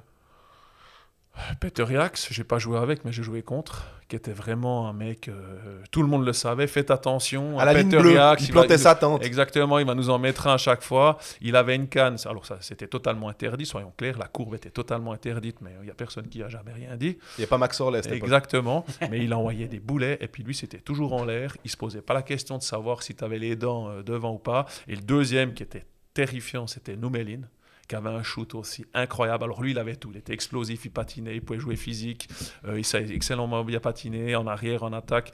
Et moi, je me souviens, parce que quand j'étais à Lugano, je m'excuse, Roland, je fais un peu long, j'étais sur le box-play des entraînements, il shootait comme un match. Donc c'est arrivé qu'on a des mecs, ils ont pu aller se faire recoudre en plein milieu de l'entraînement parce qu'ils ont pris un puck de Noumelin dans la tête. Mais j'ai l'impression que c'est un peu normal. Enfin, si tu me dis, le gars, il shoot à 50% de sa force. Ouais, mais t'es à l'entraînement. Enfin, il faut s'entraîner pour arriver. Tu peux tuer un gars, hein, je veux dire. Alors, s'il tire juste, moi, ça me pose pas de problème. Mais c'est vrai que nous, on n'était pas très contents. Et même les vieux de la veille, quand il y en avait un qui shootait toutes ses forces dans le pied du mec, puis que le mec, il a le pied, opération du pied, puis out pendant 6 semaines. Donc, voilà, je veux dire, il faut avoir un juste milieu. C'est comme à l'entraînement. Tu peux pas checker un gars comme en match à l'entraînement parce que tu peux méchamment le blesser. Donc c'est vrai qu'il n'y a rien qui remplace, comme on l'a dit avant, comme l'a bien dit Roland, les situations de match, quoi. D'où la Champions League. Et cette équipe de Fribourg, alors moi j'étais pas forcément le plus optimiste des prédictions d'avant-saison. Vous en pensez quoi, vous ? 3e que l'année passée? Non, je sais pas. Non, c'est difficile à dire. Mais moi, je pense qu'ils vont faire franchement une très très bonne saison. Moi, je les vois juste après les... Parce que moi, je vois dans les 4, je vois Zurich, Zug, Lugano, Lausanne dans les 4. Donc, je les vois juste après aussi, à peu près au même niveau que Bienne, en fait. Franchement, je pense qu'elle peut vraiment faire quelque chose de... Ah, puis du coup, j'oublie Genève, excusez-moi. Non, mais... Ouais, mais c'est ça. Mais je pense qu'elle peut... Son objectif, c'est top 6. Donc, directement dans les playoffs, sans passer par les pré-playoffs, franchement, je pense que ça peut passer. Parce que finalement, est-ce qu'ils ont baissé, on prend les mêmes, on recommence, quoi. Donc, ils ont fait 3e l'année passée avec cette équipe-là, plus ou moins. Là, on rajoute Diaz. Il n'y a pas de raison que ça passe pas non plus cette année, hein, franchement. Ouais, ils ont une meilleure équipe. Hein. On va être clair, ils ont une meilleure équipe l'année passée. Je suis d'accord, ils ont plus Stolberg, mais les autres se sont aussi améliorés. Enfin, c'est ça, c'est qu'eux se sont améliorés. Mais si on prend bêtement, aussi, on se dit... Zug était déjà très haut. Alors, est-ce que Zug s'est amélioré en perdant Hoffman et Diaz et Alatalo? Je sais pas, mais ils ont remplacé avec des étrangers. Ah ouais. Zurich, on verra aussi. On pourra peut-être en discuter après. À une Mannschaft pas dégueu. Donc, oui, ils se sont améliorés, mais les autres aussi, finalement. En tout cas, ceux qui sont au-dessus. C'est pour ça. Est-ce que, franchement, ils peuvent faire aussi moins bien ou mieux que l'année passée? Je pense qu'ils vont être à peu près dans les mêmes eaux. Hein. Donc, c'est pour ça qu'on peut raisonnablement les imaginer dans le top 6. Juge de paix, ça sera les playoffs. Je veux dire, si Fribourg s'est fait éliminer en playoffs au premier tour, tout le monde va alors, attention, parce que maintenant, comme tu as les pré-playoffs, je te rappelle quand même que ceux qui ont été 7e et 8e l'année dernière sont fait éliminer en pré-playoffs. Je m'excuse, mais je veux dire, Fribourg doit passer des pré-playoffs. Et puis, si ils veulent dire on a passé une étape en-dessus avec un Diaz, on a passé un tour de play-off, quoi. C'est-à-dire qu'on finit en demi. Autrement, pour moi, avec un Diaz qui vient d'arriver et puis qui a été quand même, on a mis le paquet pour l'avoir, Tu veux qu'on te rappelle l'aventure de Rapperswil? Ouais, d'accord. Mais là, les clubs le savent. Puis moi, vous savez aussi ce que je pense de ces pré-playoffs. Bref, voilà. Moi, j'ai une question pour toi, Geoffrey. Ouais, dis-moi. On va dire l'état d'esprit fribourgeois où en général en play-off on a plutôt tendance à être un petit peu moins agressif, on l'a vu l'année passée, la saison dernière face à Genève. Ce complexe face à Genève date il y a assez longtemps tu étais dans cette équipe. Toi, cette mentalité fribourgeoise où on n'a pas l'impression que c'est comme Genève, où Genève, tu as l'impression qu'ils vont arriver 2 fois plus fort qu'en saison régulière, et Fribourg un peu comme en saison régulière. Tu le vois aussi, tu le vois ce mécanisme-là, ou c'est juste les journalistes qui se font des idées? Non, vous ne faites pas une idée. C'est véritable. Je dirais qu'avec Fribourg, on a un petit peu du fait que Fribourg n'a jamais gagné de titre et puis on dirait qu'on a perdu 2 titres alors qu'on devait les gagner avec Bikov Komutov. On a du mal à comment expliquer ça? On a un petit peu le syndrome de Stockholm, c'est-à-dire que on se souvient de ces choses-là et puis on s'est dit mais on était favoris, on a dominé le championnat 2-3 ans de suite avec Bikov Komutov et c'est resté. Et on n'aime pas être favori. Et souvent, on se bloque, alors que quand on est le petit Fribourg, et ça vient un peu de ces cantons périphériques, ruraux, comme le Jura, on a un peu la même mentalité, on aime bien être le petit poussé. La Bienne et un peu joue aussi à fond sur cette carte-là. Exactement. Et ça fait beaucoup, et ça fait énormément dans le conscient d'une équipe, dans le subconscient d'une équipe. Nous, on a toujours été très performants quand tout le monde disait ils n'ont aucune chance. On a éliminé Berne, on a éliminé Zurich au premier tour des playoffs. Et souvent, quand on était bien placé, c'était beaucoup plus compliqué. On n'arrivait pas à switcher entre, et c'est ce qui s'est passé l'année passée avec Fribourg, entre c'est le championnat, puis maintenant c'est les playoffs. Et ces équipes on prend Zurich, on prend maintenant Zug, on prend Genève. Je ne sais pas pourquoi, du fait aussi de Max Sorlet pour Genève, il arrivait toujours à dire maintenant les gars, c'est 10-20% de plus qu'en championnat. Et Fribourg doit vraiment réussir. Et moi, je pense qu'ils ont la capacité maintenant avec des arrivées de Diaz, parce qu'on parle sur la glace, mais hors dehors de la glace, ça sera super important à Diaz. Voilà. C'est exactement la question que je voulais te poser. C'est est-ce que Diaz peut changer la mentalité d'une équipe? Est-ce qu'un joueur comme Diaz peut y arriver? Oui, parce que c'est vrai que des fois, des joueurs comme ça, ils ont une aura très importante dans une équipe. C'est un mec qui est énormément respecté, que ce soit en équipe suisse ou à Zug et maintenant à Fribourg. Donc c'est clair que quand un gars comme ça, ils ne doivent pas parler énormément pour quand ils ouvrent la bouche, généralement, il y a tout le monde qui écoute, quoi. Voilà.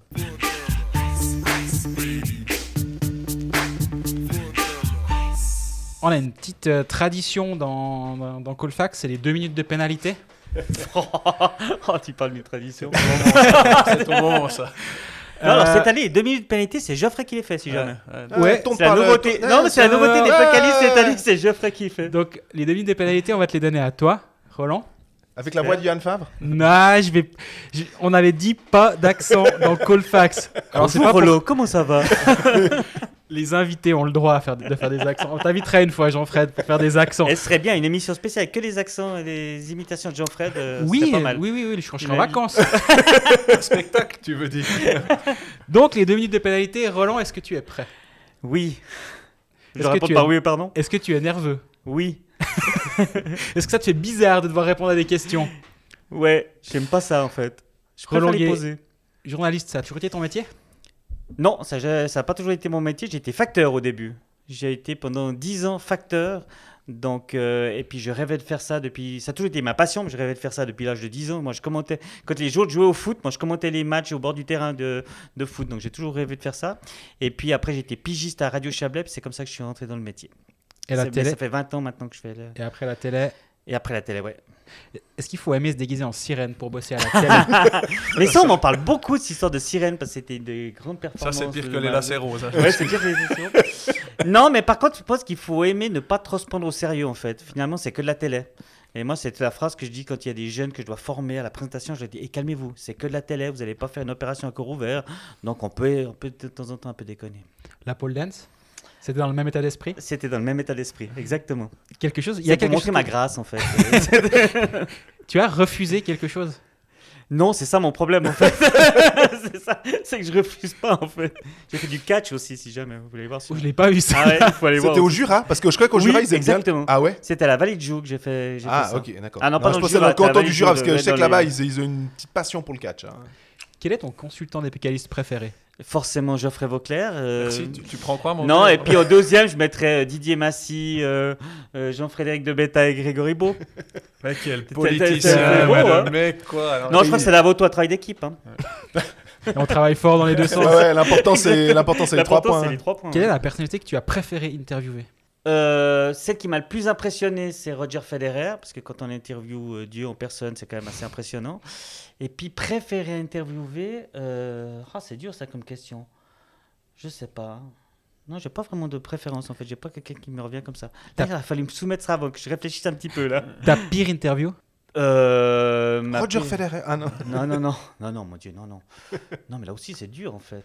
Ça fait 20 ans que je fais des interviews. Justement, il y a des... Donc, Il n'y en a pas une qui te marque comme ça, où tu te dis, ah oui, c'est vrai, là, ça a été chaud, quoi. Geoffrey, c'est toujours un peu long, mais autrement, non, j'ai pas d'idée comme ça. La pyromanie, c'est une deuxième passion? Ouais, on a tous vécu ça. Ça y est. Puis, du coup, tu es obligé de mettre la photo sur les réseaux sociaux, les trucs comme ça.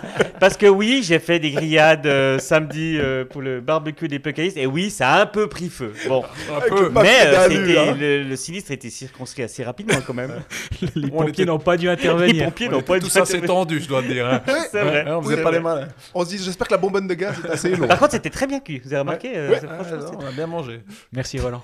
Merci.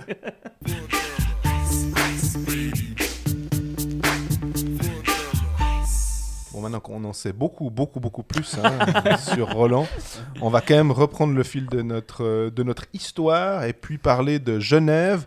Je crois qu'il y a 2 semaines, quand on avait enregistré aussi un petit peu décalé, on ne devait pas avoir eu Filppula dans l'émission, ce qui nous permet aussi là de rappeler qu'entre-temps, Valtteri Filppula est arrivé, 37 ans, Detroit Red Wings, gros palmarès NHL, grosse carrière, mais 37 ans. Alors du coup, je me dis, ouais, c'est cool parce que c'est la grande classe. C'est encore quelqu'un qui est capable de marquer sa 30aine de points à peu près en NHL. Donc normalement en Suisse, voilà. Mais il y a cet âge qui me fait dire... Alors je sais pas comment vous voyez... déjà cette arrivée, mais plus généralement Genève, Geoffrey. Ouais, écoute, en parlant de l'arrivée de Filppula, moi je trouve que c'est un très très bon choix. Genève a pris le temps, a bien fait, a attendu un petit peu de voir ce qui se passait du côté de la NHL, avec l'augmentation d'équipes en NHL qui va arriver. Donc ça, moi je trouve que voilà, c'est un mix entre un haut marque et puis un fer. Et moi, je l'ai dit, alors je ne vais pas faire plaisir à Greg, c'est que moi je pense que la plus grosse perte de Genève, c'est faire et non pas au marque. Parce qu'au bout d'un moment, quand tu vas en play-off puis tout ça, c'est des mecs comme ça souvent qui te font la grosse différence. Et Filppula est pas le technicien qui était au marque, mais par contre, il va au goal. En tout cas, de ce que j'ai vu en NHL, il va au goal. Il a un coup de patin qui est pas trop mal. Et le mec, pour l'avoir vu en interview à Genève dernièrement, il a l'air en forme, hein. Il a l'air affûté, le gaillard. Donc je ne pense pas qu'il vient ici pour enfiler des perles. Et j'ai trouvé que le choix de Genève était judicieux pour revenir à Genève. Équipe très équilibrée, mais qui sera, à mon avis, très, très, très, très, très attendue. Ça fait quand même 2 ans même 3, 2 ans que Genève nous surprend. En tout cas, avec Patémon. Avec Patémon, la troisième saison, qui n'est pas forcément toujours la plus facile pour un coach. Mais moi, j'ai trouvé que la première saison, on nous disait mais on met des jeunes, on veut recommencer, on veut refaire les bases, puis tout ça. Puis poum, derrière, une équipe qui fait un super championnat. Malheureusement, on n'a pas eu de play-off à cause du Covid. Et puis l'année passée, ils ont quand même bien confirmé. Ça s'est joué à pas grand-chose, mais en play-off, ils sont allés quand même jusqu'en finale. Et moi, je pense qu'il ne faut pas faire... Il ne faut pas que les fans de Genève en attendent trop, parce que les autres équipes se sont renforcées. Ils ont vu ce que Genève ont fait avec les jeunes, et les autres font la même chose. C'est toujours la même chose. Quand une équipe a du succès, les autres clubs copient. Hein. Nous, on le fait pour des autres trucs aussi. Donc, il y aurait quand même... Je ne pense pas qu'il faut commencer de dire Genève. De toute façon, il faut qu'automatiquement, ils aillent en finale ou ils soient dans les 4 premiers. Non, je pense qu'il y a énormément de concurrence cette saison. Et Genève, du fait... pas oublier une chose, Manzato n'est plus là. Donc, il faudra voir comment se comporte Desclous en étant vraiment le gardien titulaire numéro 1. Et quand il n'est pas là, il y a un Manzato qui a bien tenu la baraque. Donc, il y a quelques petits points qui me font penser que Genève sera un petit peu à l'image d'un Fribourg ou d'un Bienne, plutôt autour 5-6, voire plus au niveau du classement. Moi, il y a un truc que j'aimerais bien que tu nous expliques un peu, c'est le coup de la 3e année des coachs, parce que tu as vécu des 3e années de coach. Qu'est-ce qui fait que tout d'un coup... je pense que c'est la lassitude, c'est un peu le discours où tu es là, c'est bon mec, on t'a compris, à nous brailler dessus ou bien à faire autre chose. Alors exactement, c'est un peu le problème que tu as, c'est que ça, c'est pas forcément le cas de Patémon, mais tu entends souvent qu'au bout surtout quand tu as des bonnes années, c'est un peu comme un club qui gagne le titre. La deuxième année, c'est toujours plus dur parce que tu dis, mais ça roule, ça va rouler comme l'année passée. Et avec un coach, c'est un peu la même chose. Tu as toujours le même discours, tac, machin, tout ça. Et puis, peut-être tu connais les habitudes du coach, tu sais comment il coach, tu sais qui sait ce que tu as fait pendant 2 ans. Et donc, tu as un petit peu tes priorités sur d'autres joueurs. Et tu peux te permettre peut-être de donner 10% ou 5% de moins. Parce que tu dis, oh là, il me connaît, il sait que je peux jouer comme ça, comme ça. Alors, est-ce que Pat va l'accepter? À mon avis, non, parce qu'il a l'air, il sait élever la voix quand il faut, d'après ce qu'on m'a dit. Mais c'est vrai que la 3e saison d'un coach n'est pas forcément la plus facile parce qu'il faut ramener du neuf dans ton vestiaire. Et cette équipe, les joueurs, il n'y en a pas tant que ça, des nouveaux. Hein, je veux dire, il n'y a pas énormément de nouveaux joueurs. Donc, c'est vrai que tu dois ramener une nouvelle dynamique et ce n'est pas forcément toujours facile à trouver pour un coach. Roland, toi, tu les vois comment? Moi, je les vois assez bien. Parce qu'on bien. parle du finaliste quand même. Hein. Ouais, malheureux, mais finaliste quand même, finalement. Ouais, puis après, ils étaient tombés sur un Zouk qui était ultra Bien dominateur en finale. Donc, ce qui va être compliqué à Genève, c'est que Fer, Omar, c'est 43 buts, Exact. les deux. Donc, Phil Poula, super. Je ne pense pas qu'il va marquer 43 buts. Si jamais il marque 43 buts, il faudra vraiment l'avoir hockey manager. Hein, pour la peine. L'après-finale, quand même, parce qu'il faut quand même gérer ça. Complètement. La 3e année de coach, il ne faut pas oublier, c'est que Patémon avant était coach des juniors élites. Il était 2 fois de suite champion de Suisse avec les juniors élites. Et du coup, il y a des joueurs champions de Suisse qui sont dans l'équipe actuellement, dans l'équipe première. Donc, il y en a certains, c'est plus de 3 ans. Hein, ça fait plus de 2 ans qu'il les connaît et puis qu'il les côtoie. Donc, moi, je suis un peu moins... je pense que ça peut quand même le faire, en fait, avec Patémon. Non, moi, c'est les confirmations cette année. Est-ce que Winnick sera toujours aussi impressionnant? Est-ce que Patémon sera toujours aussi bon?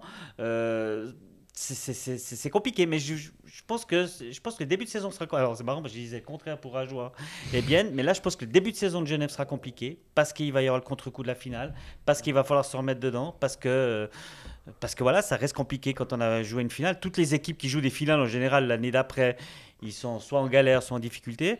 Donc, du coup...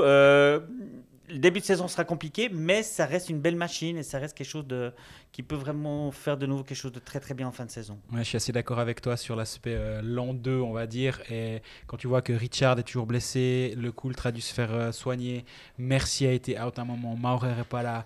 C'est plein de joueurs qui ont joué une saison ultra longue et donc ils ont ça de moins de temps de répit. Juste. Et prends l'exemple de Fribourg qui a joué un mois de moins de hockey que Genève la saison dernière, qu'ils ont un mois de plus pour se régénérer, on va dire. Et là, Genève va devoir commencer. On rappelle, chaque année, c'est la même chose. Il me semble que chaque année, on fait les mêmes théories, mais les 10-15 premiers matchs, si tu te lances bien, derrière, c'est bon, ça va rouler, tu fais ton point. Ta victoire tous les 2 matchs, puis tu es en play-off. C'est 1,5 c'est ça? Hein? C'est ce point et demi par match. Ouais. Si tu pars avec 10 matchs et je sais pas, 25 points, derrière, Ouais. Mais ça va. Et derrière, ça va rouler. Celui qui va devoir confirmer aussi, c'est Gauthier aussi, hein, dans les buts. Parce que Gauthier, il n'est pas si vieux que ça. Il n'a pas une expérience de fou pour l'instant. Ça fait pas si longtemps qu'il est gardien numéro 1 à Genève. Il s'est imposé naturellement la saison dernière. Mais au début de saison, c'était pas. Il n'y a plus le backup derrière. Enfin, il y en a un, mais. Et il n'y a plus Monzato Strakis-Charlin qui sera derrière. Lui aussi va devoir aussi confirmer cette année. En plus, il doit en avoir un petit peu... je pense que ce qui s'est passé en play-off l'année passée, ça lui reste un peu au travers de la gorge, Gauthier. Donc, je pense qu'il a envie de montrer de quoi il est capable. Moi, dans les joueurs que j'attends très très fort cette année, et il fait une magnifique saison l'année dernière, hein, mais il me semble que sous le radar, on va dire, c'est un Noah Rod qui fait sa meilleure saison en termes de buts. La saison dernière, il met 18 buts. Ouais. Il a, entre guillemets, mais il a 9 passes décisives, ça fait 27 points quand même. Et mine de rien, Noah Rod, ça reste un jeune. Il a 25 ans, il est en train d'entrer dans ses meilleures années de hockeyeur. Il est capitaine de Genève depuis un moment quand même déjà. Et moi, j'attends vraiment qu'il fasse un pas vers l'avant. Et justement, quand on parle des 40 et quelques buts qu'il faut compenser, ça commence aussi par Noah Rod. Alors, il en a déjà 18. Hein, ça va être compliqué. Ça va être difficile. Tu peux passer peut-être même 20, 23. On est sur du 23-24 buts. On est sur du Kylian Motet, gros buteur. Hein. Mais dans le même temps, tu as un Joël Vermine qui a 9 buts et une vingtaine de passes décisives ou une trentaine de passes décisives. Entre eux, vu qu'ils commencent la saison sur la même ligne, si Noah Rod il a que 9 passes décisives, s'il en fait 14 ou 15, ça veut dire qu'il y a quand même 5 ou 6 buts de plus derrière qui sont tombés. Vouillant, moi aussi, je l'attends peut-être à marquer quelques buts. Vuyamo, il fait une jolie saison. Là, moi, j'aime bien du côté de Genève. Et cette année, on verra s'ils sont capables de le faire à nouveau. C'est leur pyramide de formation. Ouais. D'être capable d'envoyer Vuyamo à Sierre pendant une saison, puis de dire, OK, à Sierre, tu vas jouer ce qu'on attend de toi en haut. Et c'est pas, on parque le jeune en 4e ligne et puis on lui donne 4 secondes de jeu de temps en temps, puis il est déjà content. Et là, s'ils le font avec un Cavalieri, moi, j'aimerais bien voir ce que Cavalieri est capable de faire. Christophe Cavalieri, donc pas Marco, qui avait exactement. signé à Lausanne, c'est son cousin, ça fait rare. Lui, c'est un grand bonhomme. Il est centre, il a 19 ans. Il a tout pour avoir une jolie carrière dans ce championnat, mais il va devoir s'imposer. C'est au centre à Genève, il y a du monde. Alors avec Richard qui est blessé, il y aura peut-être une place à prendre dans un premier temps. Mais Genève a su toujours monter ses jeunes et on verra s'ils sont capables de le faire à nouveau cette saison. Alors pour en revenir à Rode, moi je dirais que c'est typiquement le modèle de joueur moderne qu'on doit avoir. C'est-à-dire que c'est un buteur, mais il sait tout faire. Il est bon défensivement. Il est très bon physiquement, il a une intensité en dessous de la moyenne. C'est un mec, pour moi, qui aurait pu jouer en NHL, quoi, tout simplement. Après, bien sûr que... Drafté 2e tour, d'ailleurs. Oui, si je dis drafté pas de 2e bêtises, tour, par ouais, San je crois, José. par exactement San José. Genève a eu fin année de le signer 5 ans, ils l'ont mis capitaine. Moi, je dirais que, si vous vous rappelez bien l'année passée, quand Rode était blessé, puis que Rode est rentré dans l'alignement de Genève, c'était plus la même équipe, hein, je veux dire. Et ça, moi, je veux dire, c'est un joueur. Alors, j'aimerais pas jouer contre lui parce qu'il est très très physique, mais c'est un des premiers joueurs que je prendrais dans mon équipe. Il est un peu aussi à l'image l'attaquant qui a été signé 8 ans là, à Berne. Chervet, c'est un peu le même style. 7 ou 8 ans. C'est un peu le même style de joueur et c'est typiquement des attaquants modernes, quoi, parce que dans le temps, tu avais soit des gros qui étaient très lents, qui frappaient, ou des petits qui étaient très bons, puis qui marquaient des goals, je veux dire, ou très rapides. Maintenant, c'est des joueurs, on est venu aux normes NHL, c'est-à-dire qu'ils savent tout faire. Ils sont gros, mais ils patinent vite, ils shootent bien, ils ont de la vision de jeu. Voilà, donc, non, ça, c'était il me semble que c'était aussi un point qui a fait que Genève est devenu ce qu'il est maintenant.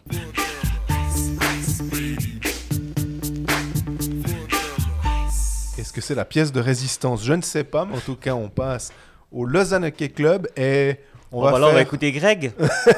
Avant d'écouter Greg, parce que oui, tout à fait. Ouais, moi j'ai rien à dire. On va quand même, on a la grosse news, c'est que, alors c'est pas directement lié à Lausanne, parce qu'on avait cru comprendre avec la signature de Ria que Denis Malgin, finalement Lausanne se, entre guillemets, retirait éventuellement s'il revenait de NHL, parce qu'on pensait qu'il allait partir, faire le camp au Toronto Maple Leafs, peut-être se tailler une place ou pas sur le roster, peut-être aller en AHL. Non, finalement, c'est 4 ans à Zurich. Oh là là, on est vraiment très très surpris. Alors moi, je suis très surpris, alors vraiment, qu'il revienne en Suisse. Alors qu'il revienne en Suisse, Ouais, après, aussi. à Ouais, Zurich. moi, je m'attendais à ce qu'il tente sa chance encore. Il a que 24 ans, Denis C'est ça. Malgin. Ouais. Et il va nous faire le laïus. D'ailleurs, je crois que j'ai un rendez-vous téléphonique avec lui dans 3 minutes. Non, c'est pas une blague en plus. Hein. Fais vite, Greg. Non, c'est vraiment pas une blague. Je vais faire très vite sur le sujet de Denis Malgin. Il va nous faire sûrement le laïus qu'il va retenter sa chance, que c'est juste un pas de côté, il revient pour mieux rebondir, etc. En gros, il a signé 4 ans à Zurich. À mon avis, il a signé 4 ans à un salaire. Il a plus de... Allez, pas loin de 3 millions. 3 millions Même sur salaire 4 ans. qu'André 750 Ghetto. 000. Ouais, Le On même est salaire pas mal. qu'André Ghetto. Donc, maintenant, ok, c'est une chose, l'argent. Après, quand on te dit, ouais, bah, viens signer pour $700 000 en NHL, mais en contrat two ways avec $80 000 si on te renvoie en Garanti, AHL, c'est quand même difficile. Tu parlais de l'argent avant pour les joueurs. Ouais. À un moment, tu as 10 ans pour faire ton argent, 15 peut-être si tout se passe bien. C'est difficile de repartir en arrière. Et moi, je pense le pas de côté, ça marche jamais. On mais est il me semble que d'accord. ça marche jamais, non? Franchement, le pas de côté, oui, je viens et puis on verra bien, machin. Une fois que tu as quitté l'Amérique du Nord, il n'y a pratiquement plus personne qui a un regard sur toi et puis on ne te fait pas revenir. Hein, J'ai sérieusement. l'impression que le seul, et je sais pas si tu avais joué avec, mais Wes Waltz, je me rappelle, il avait eu sa carrière en NHL, une carrière un peu... Hein, il était venu en Suisse, il avait été brillantissime, il avait pu repartir et il s'était imposé, il avait gagné le prix soit du meilleur attaquant défensif, soit le Meilleur Most attaquant Improved Players. défensif. Ah, j'ai joué avec lui. Et Il a joué à c'est un Zug. des seuls trucs, et c'est pas un Suisse, Ouais, un ouais. étranger qui Ah était ouais. revenu, qui avait décidé de faire un petit pas en arrière et qui était reparti et qui avait été dominant. Avant de venir sur Westwood, il y a quand même un genre, c'est pas pareil, c'est pas le même cas, mais Mark Streit Ouais. fait quand même ça, où il va en Amérique du Nord, il joue aux Grizzlies de l'Utah, sauf Ouais, erreur, en IHL ou quelque chose comme ça, j'ai pas la fiche sous les yeux, mais quelque chose du genre. Il va là-bas, il se casse un peu les dents, il revient à Zurich, et là, il part et il fait la carrière. Et lui, je pense que c'est un des seuls qui a vraiment réussi à faire ce pas de côté et il est reparti. Mais depuis, j'ai pas d'autre exemple suisse Et effectivement, l'exemple de Westwood, c'est excellent. J'ai pas d'autres Suisses qui ont fait ce deuxième saut là-bas. Westwood vient de là-bas, c'est peut-être aussi plus facile. Complètement. On te regarde peut-être plus facilement que le Suisse qui est confortable dans son pays. Il a fini capitaine à Minnesota, lui. Ouais. Faut pas oublier une chose, il y a des augmentations d'équipe aussi. Ça a aidé grandement aussi à ce que des gars comme ça, bon, il était vraiment bon, il n'y a aucune discussion. Il était un peu spécial, un petit peu égoïste, je dois dire. Lui, il est parti de Lugano, il a signé à Minnesota, puis je pense que 3 ans après, il était capitaine de Minnesota. Et effectivement, tu as raison, il a été nommé meilleur attaquant défensif de la Ligue, je pense, une année. Les augmentations d'équipe, tu en as eu une cette année. Hein. Il y a Seattle en plus cette année. Oui. Il Donc, en a du coup, parlé avant, Tu d'ailleurs. as quand même une équipe supplémentaire, et puis il revient quand même en Suisse. Donc, C'est de la raison aussi supplémentaire qui m'étonne. C'est clairement, moi je ne veux pas le cacher, c'est clairement le gabarit du gamin qui pose problème. Quoi. À mon avis, il est très excellent en patinage, tout ça. Il doit être top 6. Mais il doit être top 6 pour pouvoir jouer un gars comme ça. Donc automatiquement, tu ne peux pas le mettre sur ton 3-4e bloc. Est-ce qu'il y a beaucoup de clubs qui vont miser sur mettre un Malguin dans un top 6? Il y en a 2-3 de Denis Malguin en NHL. Et puis qui sont meilleurs. et puis Bah, c'est ça. ouais. Moi, la question que j'ai envie de vous poser, c'est ok, il fait un bon championnat l'année dernière, mais est-ce qu'il a été super flamboyant au point que les équipes de NHL se disent waouh, lui, il faut absolument le faire revenir. Sérieusement. Moi, je trouve en qu'il playoff, est- il a fait gagner un match contre Zurich.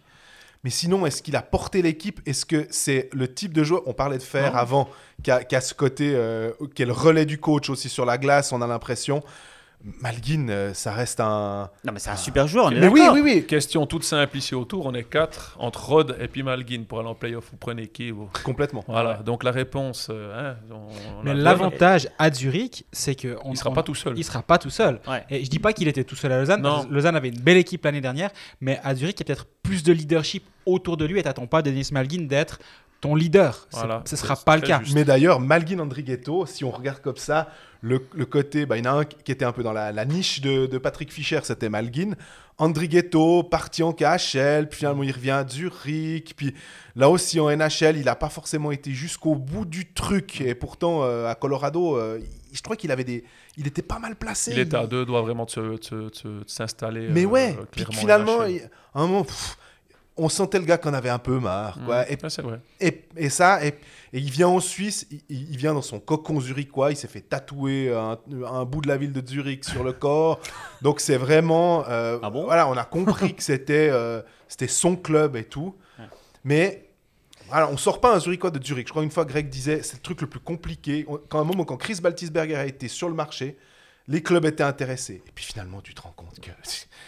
C'est Faut très rare mettre- qu'il y en a un qui sort de là-bas, effectivement. Faut mettre plus que 50 ou 100 000 pour arriver à sortir le gars de la banlieue, parce que le mec il se dit non mais moi, Et ils matchent. Zurich généralement match les offres. S'ils veulent vraiment un joueur, ils matchent l'offre de l'équipe qui veut engager un joueur de Zurich. Et Généralement. surtout, ils savent que s'ils laissent partir un talent, c'est comme Berne. Ouais. Tu sais que ton talent, normalement, il va revenir à la maison tôt ou tard si vraiment il explose. Ah ouais. Moi, je m'attendais à Müller qui part de Berne pour aller à Ambry pour se développer. Je m'attendais à ce qu'il revienne à Berne. Bon, du coup, ça s'est pas fait. Il est à Zug désormais. mais que pour une année peut-être que... Mais voilà, mais que pour une année, comme tu le dis.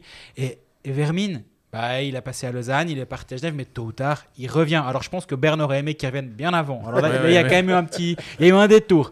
Mais ce genre de joueurs-là, s'ils explosent, ils reviennent toujours à la maison. Alors, et ces Christophe clubs le Berchi. savent. Christophe Berchi, quand tu disais... Mais ça, c'est la grosse question, Christophe Berchi. Origine fribourgeoise, mais il n'a jamais, en parent junior, joué à Fribourg, je crois, qui est, on dirait presque plus bernois. Et Ouais. là, il y a beaucoup de discussions, hein, vous le savez mieux que moi, autour de Christophe Berchi. Moi, j'adore, hein, et je sais qu'il y a beaucoup d'équipes qui l'adorent. Qu'est-ce qu'il va faire, quoi? Qu'est-ce qu'il va faire? Moi, on parlait il y a 2 semaines. Quoi. Moi, je serais Si surpris donner qu'il reste à Lausanne, honnêtement. Ouais, Je prends la position de me dire que Christophe ne va pas rester à Lausanne, pour Alors là, c'est diverses raisons. C'est typiquement le cas où le fait qu'on enregistre 48 heures avant le moment me met très mal à l'aise. Ok. Parce que moi, je me suis dit, si je suis la communication du LHC et que je garde ça bien discrètement, Ouais. je fais en sorte que les journalistes ne le sachent pas, ça peut encore clairement arriver. On a vu avec Damien Ria, c'est Ouais. sorti Ouais. de Ah, là, nulle ça- part. Ouais. Il y a la conférence de presse du Lausanne HC qui est Demain. prévue Ah oui. hier, Ah du oui. coup, à 13h. Et moi, si je suis la com du LHC et que c'est fait, évidemment, tu peux pas l'annoncer si c'est pas fait, mais si c'est fait, je le garde là. C'est mon petit. Fadzini, C'est la Fadzini cerise à sur le Lugano. Il y a eu qui d'autre encore? Il y a eu plusieurs fois. Mini Feller à Rapperswil, ils l'ont aussi Voilà. annoncé exactement. Et si c'est fait, là, je pense qu'ils doivent l'annoncer là. Ok. Moi, si Berti rentre dans la saison sans un contrat pour la saison prochaine à Lausanne, c'est que la négociation devient vraiment difficile. Et chaque jour qui passait de l'été me faisait me dire ça devient compliqué pour Lausanne. Pourtant, John Foust m'avait dit il y a un mois qu'il était très optimiste pour la resignature. Mais il y a un mois, il s'est passé quoi depuis ce « je suis très optimiste » à aujourd'hui où c'est toujours pas fait. Et voilà, on verra à la conférence Lundi, de presse. c'est toujours pas fait. Lundi à 13h34, je devais appeler Denis Malguin depuis 4 minutes. J'espère qu'il m'en voudra pas. Et voilà, on verra s'il me donne tort. Et du coup, ou raison, peu importe dans quelle direction ça va. Mais si Berti rentre dans la saison sans contrat, je mettrais mon argent sur il signe ailleurs. Et il y a 2 semaines, je disais ailleurs, ce serait plutôt Berne que Fribourg selon moi. Et je reste dans cet état d'esprit-là. Si c'est ailleurs, ce sera à mon avis plus Berne. Bon, maintenant que Greg, tu as pu avoir Denis Lamalice au téléphone, on peut Comment il revenir va sur le thème. Il va bien. Non, c'est vrai que j'ai interrompu tout le monde. Tout le monde m'a attendu, je suis navré. Bon, on n'a pas fait demi-heure, on n'est pas proche. Mais non, alors il m'a expliqué que... Alors du coup, je l'aurais écrit entre-temps sur blick.ch du coup, que c'était sûr que s'il revenait à long terme en Suisse, c'était Zurich et pas ailleurs. Et on en revient avant à ce qu'on disait. Ouais. Un Zurichois, il revient à Zurich. Point. Et il a Même dit, s'il est Soleroy, mais ouais, voilà. mais il a fini sa Exactement. formation à Zurich, il a commencé dans l'élite à Zurich. Ben voilà, il revient en Suisse, il joue à Zurich. Après, si Zurich c'était une équipe de bas de classement, comme au début de la carrière de Geoffrey, j'imagine, Zurich c'était pas la Mannschaft d'aujourd'hui. Non, c'est vrai qu'ils n'étaient pas très très bons, mais après il y a Walter Frey qui est arrivé, qui était à Getse, qui mettait beaucoup d'argent à Getse, qui a décidé de mettre beaucoup d'argent à Zurich, et puis ça a changé la donne. Des Peter Jaks, des Adrian Plazic, des joueurs comme ça. Harry Soulander, au bout d'un moment. Harry Soulander et d'autres, Edgar Salis, sont tous partis, Krameri, tout ça sont partis à Zurich, et puis c'est devenu une autre équipe. Je veux dire, on a gagné le titre en 99-2000, et puis les 2 autres années, on a fini en finale contre Zurich, et puis on a perdu 2 fois contre Zurich. Une fois, on n'aurait pas dû, parce qu'on était clairement meilleurs qu'eux, mais on était naïfs. Trop confiants, et puis ils nous ont gagné la série 3-1, puis ils nous ont battu 4-3. Ça, c'est encore un peu une plaie ouverte, je dois dire. Et voilà, donc c'était un peu la guerre entre ces 2 clubs-là, quoi. Mais d'ailleurs, on a parlé des gros salaires, des grosses équipes là. Puis des fois, on se dit, souvent quand on parle de Lausanne, et on va, je pense, de nouveau en parler cette année, on se dit, ouais, mais est-ce que c'est pas une addition d'individualité? Parce que, tu vois, il y a Baumgartner, Fuchs, alors ok, c'est des bons jeunes, mais est-ce que franchement, ils vont se mettre ensemble? Bah là, j'ai envie de dire, Malguin, Andrighetto, Azevedo et compagnie, est-ce que franchement, c'est pas aussi une alignée de noms? On reprend Yannick Weber et tout. Est-ce qu'il y a vraiment un esprit de corps aussi là derrière? Du coup, ça sera intéressant de voir le travail de John Foust, parce que parmi les nouveaux, quand même, c'est John Foust aussi. C'est pas lui qui était coach principal l'année dernière. Voilà, Cette année, c'est nouveau, il a l'habitude. Non, on est d'accord, mais je veux dire, il n'était pas coach principal l'année dernière. Et moi, j'ai des souvenirs de John Foust qui était coach principal à Langnau, qui était juste très très bon, qui avait réussi à amener Langnau en play-off, ce qui n'avait jamais été le cas et tout ça. Donc je pense qu'il arrivera, lui, à fédérer. Je dis ça aussi parce que c'est un ancien consultant. Non, mais je pense qu'il peut arriver à fédérer, justement, à faire une vraie équipe, ce qui n'était pas forcément quand même le cas l'année dernière. Je veux dire, quand ils se font sortir par Zurich, mais c'est pas j'ai l'impression que c'est un peu... quoi. Le côté, Heinz Sellers l'avait fait avec Lausanne aussi au début. Je te vois venir. Petite équipe, plus facile à faire. Langnau, petite équipe, plus facile à faire. Tomlinson, Rapperswil, de dire à des... en anglais, ils utilisent le terme underdogs pour parler des outsiders un peu. Puis le côté under, c'est un peu les gars à qui on a appuyé, on a mis la tête un peu sous l'eau en disant qu'ils étaient moins bons, puis finalement, on prend que des paris. Écoute... Honnêtement, la comparaison de Roland était assez bien, je dois dire, mais il ne faut pas oublier une chose, c'est que tu coaches une équipe d'Angnau que tout le monde attend en bas, tu peux prendre tes décisions, déjà tu n'as pas 25 joueurs du même niveau, donc c'est beaucoup plus facile de prendre les décisions, tu peux mettre la pression sur les joueurs beaucoup plus facilement parce que tu n'as pas de retour de bâton de la barre peut-être de tes dirigeants, de ton directeur sportif. Tu prends Lausanne, tu dis, bon écoute, Baumgartner, Fuchs, vous n'allez pas jouer le powerplay. Tu ne penses pas que peut-être au bout d'un moment, si les résultats ne suivent pas ou même que tout d'un coup ça suit, pas avoir une petite pression de l'agent qui va téléphoner éventuellement au coach ou au directeur sportif. C'est le même. Et puis, ouais, exactement. Et tu ne pourras pas prendre tes choix. Et ça, je pense que le gros problème pour Foust cette année, ça sera de gérer les égos de chacun, le placement de chacun et puis toutes les pressions extérieures qui vont arriver, hein, je veux dire, parce que comme je l'ai déjà dit dernièrement sur le plateau des Pécalistes, ce qui me fait le plus peur, c'est pas l'équipe à Lausanne, c'est tout ce qu'il y a autour de l'équipe. Et on a vu, alors bien sûr que quand les joueurs sont là ou que les coachs sont là, il n'y a rien qui sort, puis une fois qu'ils sont un peu dehors, ils commencent un peu de parler, puis tu apprends que quand même les petites rumeurs que tu entendais, ben, tu n'en es pas si loin que ça, quoi. Quand tu entends le discours de Grossman, tu entends le discours de McTavish, hein, si je dis pas Froidevaux, Antonietti. Voilà, donc je comprends bien la théorie de Roland, mais c'est pas le même monde, le coacher Langnau ou coacher Lausanne, Zurich. Mais Grunborg, il va réussir à gérer les égos aussi. Alors Grunborg, il a un autre pédigré que Foust, hein, je veux dire. Et, je dirais que Foust s'est positionné pour avoir le job à Lausanne, ce qui était très bien. Mais Grunborg s'est pas positionné, c'est Zurich qui allait le chercher, c'est Zurich qui a donné le premier coup de téléphone. Donc tu as un peu plus, t'as un peu moins, ou surtout pas les mains liées, parce que tu prends tes propres décisions et il a l'air de les assumer. Et quand tu as des résultats, bien sûr que tu peux faire ce que tu veux, mais là à Lausanne, il faudra qu'il ait rapidement des résultats, parce que moi je suis pratiquement sûr que s'il perd 4 matchs de suite ou 5, il est sur un siège éjectable, hein, Foust. Et ça, je pense qu'il le sait très très bien. C'est pas sa première année en Suisse, donc ça va être compliqué. En 2000-2001, quand tu joues à Lugano, c'est aussi une très grosse équipe. Il y a Dubé, il y a Bozon, il y a Huet dans les buts, il y a Peter Anderson. C'est des gros noms, des gros caractères aussi. Comment ça se fait comment dans un vestiaire on arrive justement à créer une équipe à la suite avec toutes ces individualités? Comment t'as une recette magique? Alors tant que tu gagnes, il n'y a personne qui dit rien. Voilà, personne. Tant que ça gagne, il n'y a personne qui dit rien, on s'en fout, tout le monde touche les primes, tout le monde est content, machin, tout ça. Quand tu commences de perdre, puis que souvent le coach, parce qu'on ne va pas se cacher que c'était Jim Colef, qui était il était coach à ce moment-là, qui avait fait venir ses joueurs. Donc même si ça ne va pas très bien, il se force à les mettre sur la glace. Je ne donnerai pas de nom, mais parce que je ne me souviens pas de qui marchait pas. Mais je veux dire, il y a certains joueurs qui marchaient beaucoup moins bien que ce qu'on attendait d'eux. Mais ils ont des tels contrats, et surtout le coach a mis la pression sur le club pour les signer très très cher, qu'ils ne peuvent pas se permettre de les mettre sur le banc. Et c'était le cas aussi en NHL. Maintenant, ça a quand même bien changé. On est beaucoup moins regardant à mettre des gars qui ont des beaux salaires dans les gradins, je veux dire, ou comme 13e attaquant. Et ça, c'était la grosse différence. Je ne pense pas que ça serait...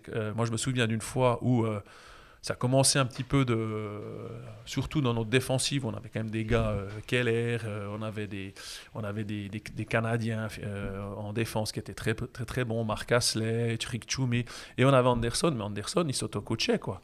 Quand il voulait aller sur la glace, il allait sur la glace. Quand il voulait pas aller sur la glace, il n'allait pas. Hein. Je veux dire, il restait des shifts, il nous faisait une Kovalev, quoi. Il restait des fois 7 minutes sur la glace. Alors, il avait un style de jeu à la Tom Ernest, ça permettait tout ça. Puis il y a eu moins d'intensité. À l'économie, voilà, au diesel. Et puis là, tout d'un coup, ça a un peu moins marché. Puis ça a commencé un petit peu dans les rangs de l'équipe, un petit peu grincer des dents. Et je me souviens très bien, on avait des meetings d'avant-match tous les matins dans une salle de vidéo.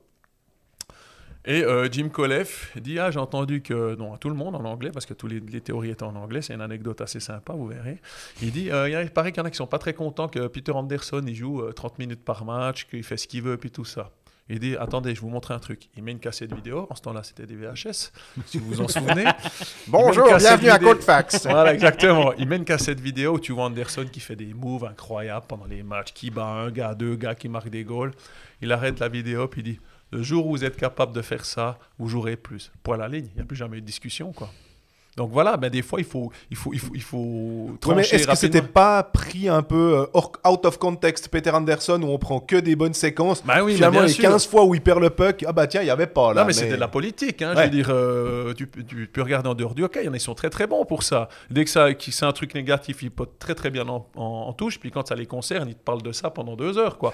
Et c'était totalement ça. Et c'est peut-être aussi pour ça que quand on a perdu les 2 finales contre Zurich, c'est à cause de choses comme ça, parce que certains avaient des passes droits que d'autres n'avaient pas, et c'est le pire truc que tu puisses faire dans un sport d'équipe.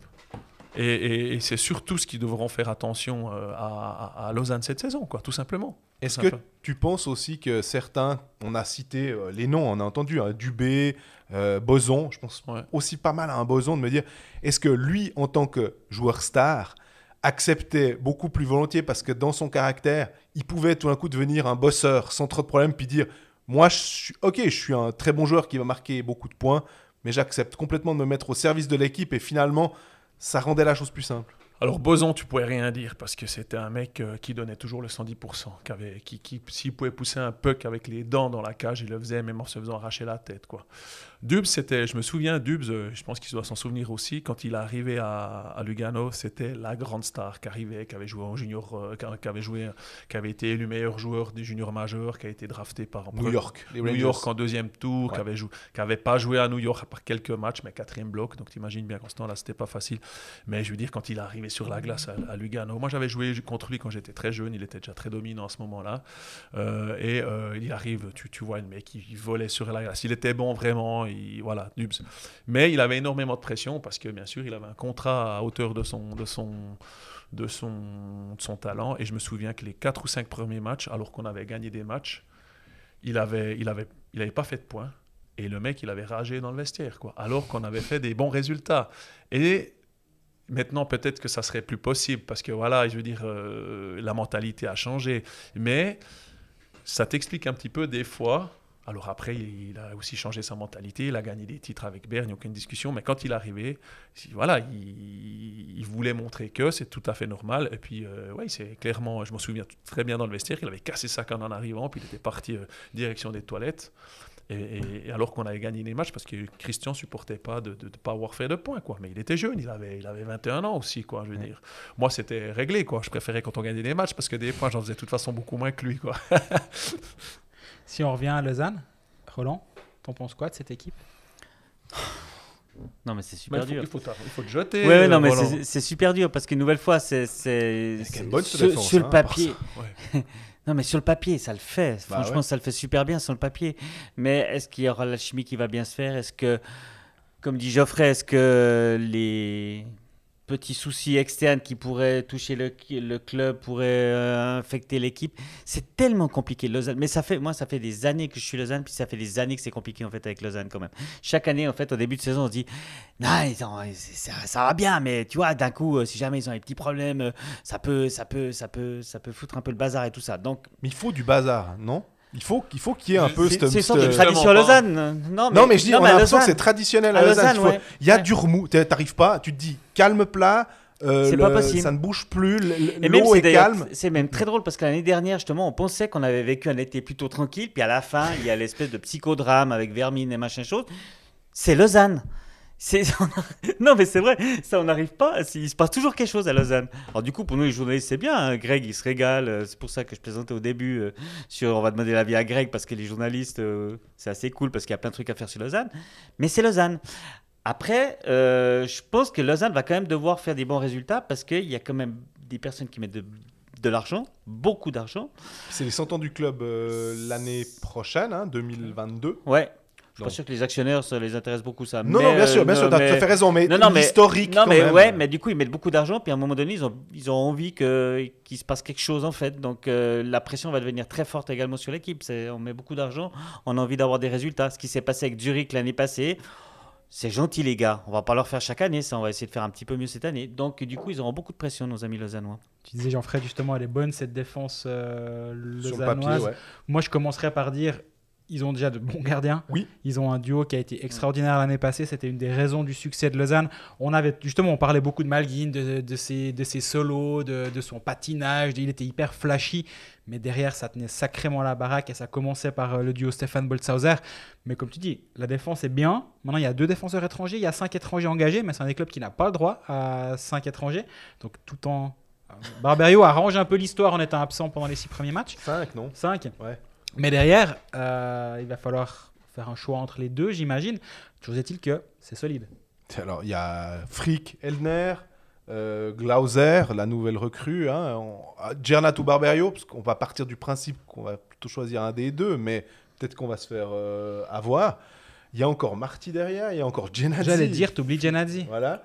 Et il y a encore Kruger, qui est quand même là pour faire un peu le 8e, finalement, défenseur. T'oublies Genasi, c'est volontaire ou bien Non, j'ai dit Genadzi. Non, mais justement, non, mais je me pose la question parce Bah, que parce que c'est la question qui se pose par rapport à Joel parce Genasi. que dernière en fait. année de contrat. C'est ça, dernière année de contrat. Puis que visiblement, il était proposé à d'autres clubs. On a le sentiment qu'il est pas, voilà, que Lausanne ne va pas faire des pieds et des mains pour le Mais garder. ça, pour donc, moi, ça c'est une erreur. C'est parce que Lausanne, qui déjà lutte un peu pour avoir une histoire, finalement, en National League, quand tu as un Genadzi, parce que tu as perdu Antonetti, tu as perdu Froidevaux, puis ces gars qui étaient là dès le départ de la c'est montée. des figures du club qui sont partis. Et en plus, il parle français, il a un attachement particulier, familial aussi avec la région. Et là, tu le gardes peut-être pas. Je trouve ça hyper dommage, en fait. Mais c'est le business. Malheureusement, c'est business is business. Et là, je trouve ça. Ouais, justement, on en parlait tout à l'heure avec Gaëtan, justement, qui revenait au club et tout ça. Je pense qu'à Lausanne, ça, on s'en fout un peu, en fait. On voit les statistiques, on voit les résultats, et puis on voit le budget également, parce que Joël n'est pas forcément l'un des joueurs les moins chers de l'équipe. Mais maintenant, presque. Ce serait un des défenseurs. Pratiquement un des défenseurs les moins chers. Ouais. C'est vrai. Ouais. Mais, ouais, moi, je trouve ça...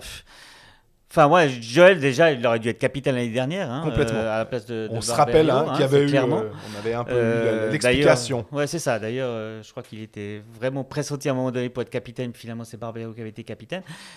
Moi, je comprends pas qu'on mette de côté un joueur comme ça, quoi. Franchement, avec tout ce qu'il a apporté pour le club, le talent qu'il a, ouais, je comprends pas. Ça m'énerve. Il faut En fait, comprendre, ça m'énerve, en fait. faut Ouais. comprendre par le fait que les gens qui ont pris la décision sont des gens qui sont arrivés il y a très peu de temps, Mhm. qui n'ont pas un historique sur le club. Et puis, ce pas des gens du coin, Ouais, je veux mais dire. bon, Ouais, ouais, mais T'as le ouais, droit de mais c'est regarder comme des ça. cassettes vidéo des anciens Ouais, matchs. mais mais tu sais- même, mais tu même sais sans quand- les cassettes vidéo. Faut pas oublier une chose, c'est qu'il veut aussi, il veut le montrer. C'est comme quand il y a un changement de chef dans un bureau, il veut mettre sa patte. Et c'est ce qu'ils ont voulu faire. Alors moi aussi, avant que Barbiero soit nommé, moi je l'ai dit clairement sur le plateau des Pécalistes, moi je mettrais Genadzi parce que Ouais. ben voilà, on le connaît. C'est vrai, vous avez raison, c'était la pierre angulaire de la reconstruction de Lausanne. Je veux dire, c'était le premier joueur qui a un contrat de 4 ou 5 ans, qui était venu de Langnau, qui était vraiment le leader avec Froidevaux. Équipe nationale en Équipe plus. nationale. Avec Christo aussi, ouais, il y avait Christo, aussi- voilà. ça fait partie de ce Et- joueur-là. Exactement. Et c'était la pierre angulaire. Mais mon père me l'a toujours dit, dans un club de hockey, dans un truc sportif de professionnel, un jour tu es un héros, le lendemain un zéro. Et c'est exactement ça. Je veux dire, t'es un jouet. T'es un jouet, quoi. Je veux dire, t'es un numéro. Et puis au bout d'un moment, voilà, il faut regarder aussi ce qu'ils ont signé du côté de Lausanne. Ouais, mais s'il avait fait quelque chose de mauvais, Il je a peux rien fait de comprendre mauvais. tout à Il a rien fait. fait le truc. Mais là, il fait encore une saison Bah à, oui. à quasi, je sais plus, à une trentaine de points, je crois. Donc, Mais c'est le seul qui a qu'un contrat d'une année encore. Ouais. Les autres, ils ont des contrats de 3-4 ans, donc il se dit, ben l'autre, autant essayer de l'échanger, il peut avoir quelque chose en retour que ne rien avoir. Donc, moi, ça me pose un problème parce que j'aime bien Genac, puis je pense qu'il faudrait le garder. Mais d'un autre côté, je peux comprendre le raisonnement de Svoboda qui se dit, de toute façon, on va sûrement le perdre, peut-être, hein. Donc autant pas prendre de risque et puis l'échanger contre un autre joueur parce que Svoboda, c'est ce qu'il a fait plusieurs fois en essayant d'échanger des joueurs. Alors, pas toujours à l'avantage de Lausanne, on est d'accord. non, mais je trouve qu'alors, si on reprend l'année passée, on a pu être critique sur ça. Même, je le mettais en tribune au Pécaliste. La gestion, on va dire, humaine du truc, mais si on reprend les trades et qu'on a Nodari, Marty, c'est pas très mauvais bien pour sorti. Lausanne. Il a réussi à mettre du poids, à amener quelque chose. Boson, Douai, ok, tu perds Vermin et Moy, mais finalement, quand tu as trop de profils, d'avoir des profils de gratteurs, Similaire, ouais. il n'y a pas grand-chose à les gueuler, de récupérer Maillard, qui est aussi un junior du club. Donc finalement, moi c'est ça, tu essaies d'avoir une identité, tu prends des francophones en te disant il faut des francophones à Lausanne pour qu'on crée ce truc. Puis quand tu dois signer peut-être ton Genadzi qui est là depuis longtemps, t'es hésitant. Bon alors j'avoue que t'essayes de créer une histoire ou un truc autour de ça et finalement tu Non, fais un mais peu le aussi, contraire. moi, ce qui m'énerve aussi, c'est le message que tu envoies aux joueurs. C'est-à-dire que on sait que pour l'instant, ils ne l'ont pas signé, ils ne sont pas en train de le signer, mais surtout, on entend parler, alors bien sûr, ce n'est pas le club qui va communiquer officiellement, mais on entend parler que Genadzi est sur le marché, qu'il a déjà été proposé à d'autres clubs. Ajoie a dit non. Je leur ai dit non. Non, mais je veux parce dire, quand tu es joueur, ça fait des années que tu t'es investi pour ce club, ça fait des années que tu mouilles le maillot, et c'est moins qu'on puisse dire avec Joël, justement pour ce club. Et que tu entends dans les journaux, tu lis dans les journaux, ah, bah, il a été proposé à tel club, il a été proposé ça. Franchement, c'est pas super motivant, quoi. Je veux dire, est-ce que tu as vraiment envie de continuer à mouiller le maillot pour un. Ça s'est déjà passé, ça Exemple le plus flagrant. L'année passée, Lausanne a essayé d'échanger Christophe Berthier contre Adgeb. Et là, on dit qu'on veut leur signer. Ouais. Donc, je veux dire, vous voyez, c'est ça peut-être la gestion à moyen long terme est un peu bizarre. Après, moi, je garderai tout de suite Genadzi dans mon équipe. Lui veut apparemment s'en séparer. C'est sa décision. Ouais. Je pense que Jennad n'aura aucun problème à se trouver un club. Ah, Alors non. ça, j'en doute aucunement. Mais voilà, et moi, c'est ça, quoi. Donc, ce qui me gêne, c'est pas l'idée qu'ils veulent laisser partir Jennad ou l'échanger. C'est qu'un jour, c'est comme ça, puis le lendemain, c'est totalement différent. Et c'est pas le premier cas qu'on a eu avec Berchi. Il y a eu plusieurs joueurs où on a Corey Emerton, on s'est dit, il va pas le garder, tac, contrat de 2 ans. Ouais. Des choses comme Mais ça. même Grossman, on se dit, Grossman. Ouais. Étienne Froidevaux, on apprend que finalement, Ils ont fait une offre. dès qu'il signe à Bienne, mais il lui Ouais. avait reproposé Ils ont un fait une contrat. offre, ouais. Grossman, ils lui ont reproposé un Ah. contrat derrière. Donc, est-ce que c'est un peu son côté boursier? Il essaye Je sais de pas. jouer un peu le truc, puis finalement, il se dit, non, je te veux plus. Peut-être que comme ça va faire baisser le prix. Puis finalement, le joueur... Moi, c'est ce côté aussi en Suisse. Ma foi, est-ce que c'est bien ou est-ce que c'est pas bien que ça se passe comme ça? C'est pas à moi de juger. Et j'ai l'impression que c'est pas à nous de juger. Mais il se trouve que ça se fait pas comme ça Mais pour en fait, l'instant. en Suisse, on n'a pas l'habitude. C'est une gestion à l'américaine. Et en Suisse, on n'a peut-être pas forcément l'habitude de ce genre de gestion. Et du coup, c'est pour ça qu'on est un peu Les perturbé. trades, tout ça, ça existe, bien sûr. Mais dans certains cas, c'est pas simple d'envoyer. Le joueur a quand même son mot à dire ici. Et ce qui n'était pas forcément le cas aux États-Unis, Non, même c'est si pas le maintenant il y a les no trade clause, no movement clause ces clauses qu'ils ont dans les contrats qui leur permettent effectivement de ne pas bouger. Si ils dressent une liste de 10 clubs dans lesquels ils veulent pas aller, puis si par hasard le club qui est intéressé fait partie de la liste, on sait que c'est pas possible. Il doit accepter de lever sa clause, tout simplement. Ouais. Ou alors ou au contraire, il doit accepter. Et puis il y en a qui ont des full, Ouais. par exemple, un Crosby, c'est full. Donc lui, il peut bloquer ce qu'il veut, c'est lui qui choisit. Ouais. Mais parce que ils vont j'allais dire le rémunérer, mais c'est plutôt parce que tout ce que tu as fait, parce que toute ta carrière et toutes tes statistiques ont fait que tu as Ouais. mérité de pouvoir décider de toi où tu Quand vas. tu arrêteras, puis où tu arrêteras. Exactement. Ouais. Non, alors après Lausanne, moi, mais Svoboda l'a bien dit en fin de saison. Il a dit je me suis rendu compte que la mentalité en Suisse n'est pas la même qu'ailleurs. Ah ben. Il a fallu 2 ans pour se rendre compte de ça, mais je veux dire, Lucide. au moins il s'est rendu compte. Mais d'un autre côté, c'est très très bien qu'on puisse pas faire la même chose que de l'autre côté de l'Atlantique, parce que déjà les salaires sont pas les mêmes. Je veux dire, la mentalité suisse n'est pas la même. Et puis vous savez, ce qu'ils font aux États-Unis, c'est pas toujours bien. Hein, je veux dire, c'est pas toujours complètement. juste. Hein, je veux dire, nous, il faut aussi qu'on garde un petit peu nos petits trucs typiques de Suisse. C'est ce qui permet à chez Ajoie de jouer cette année en National League. Et moi, ce qui me gêne, c'est que comment tu vas avoir une équipe sereine quand tu sais que l'année passée, et ça, c'est pas moi qui le dis, c'est plusieurs directeurs sportifs qui me l'ont dit, il y avait pratiquement la moitié de l'équipe de Lausanne qui était sur le marché parce qu'ils voulaient tout changer. Alors, est-ce que c'est vrai ou pas vrai? Mais il y avait beaucoup de joueurs qui ont été proposés par Lausanne, tout en sachant qu'automatiquement, il n'y a pas tout le monde qui va être demandé. Mais Gennady, c'était déjà le cas l'année passée. Berchi, c'était le cas. Cette année, on parle de Joris et puis Almond. Allemande, ouais. Qui sont en fin de contrat, Qui sont d'ailleurs. en fin de contrat. Faut pas oublier qu'il y a 2 ans en arrière, Joris, on nous l'amenait comme un futur grand, tout ça.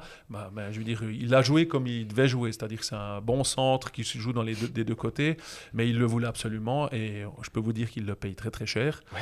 C'est Voilà. drôle avec Greg d'ailleurs, quand il était arrivé à ce micro, on était à se dire les projections de points. Puis j'ai Ouais. l'impression que Josh Joris, on n'était pas, peut-être que je me trompe, mais pour mon cas, mais Greg, il n'était pas vendu tel que ça Ouais. à Joris en se disant, les gars, si vous attendez à 1 point par match de Josh Joris, je pense que vous allez être un peu déçus. Mais par contre, il fait énormément de choses juste sur la Mais glace. c'est Il vrai. gagne ses engagements. Il joue dur. Il joue juste. C'est un joueur de playoff, j'ai l'impression. si tu veux Exactement, faire, un exactement. run Et ils en ont playoff. besoin, des gars comme ça, à Mais- Lausanne. C'est une équipe qui a vraiment besoin Mais de tout gens dépend comme ça. du prix. Voilà. Si ce joueur-là te coûte, admettons, on va dire un chiffre entre 300 et 400 000, puis il faut toujours doubler pour les C'est étrangers. net, ouais.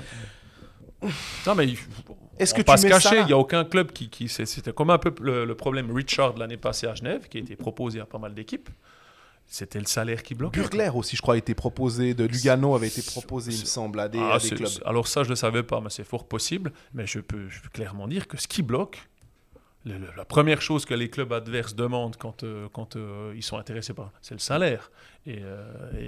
Donc c'est ça qui bloque pour notre ami Joris, et puis qui a bloqué pour Richard l'année passée. Alors Richard a quand même rendu des fiers services à Genève, mais s'ils avaient pu l'échanger, ils l'auraient échangé.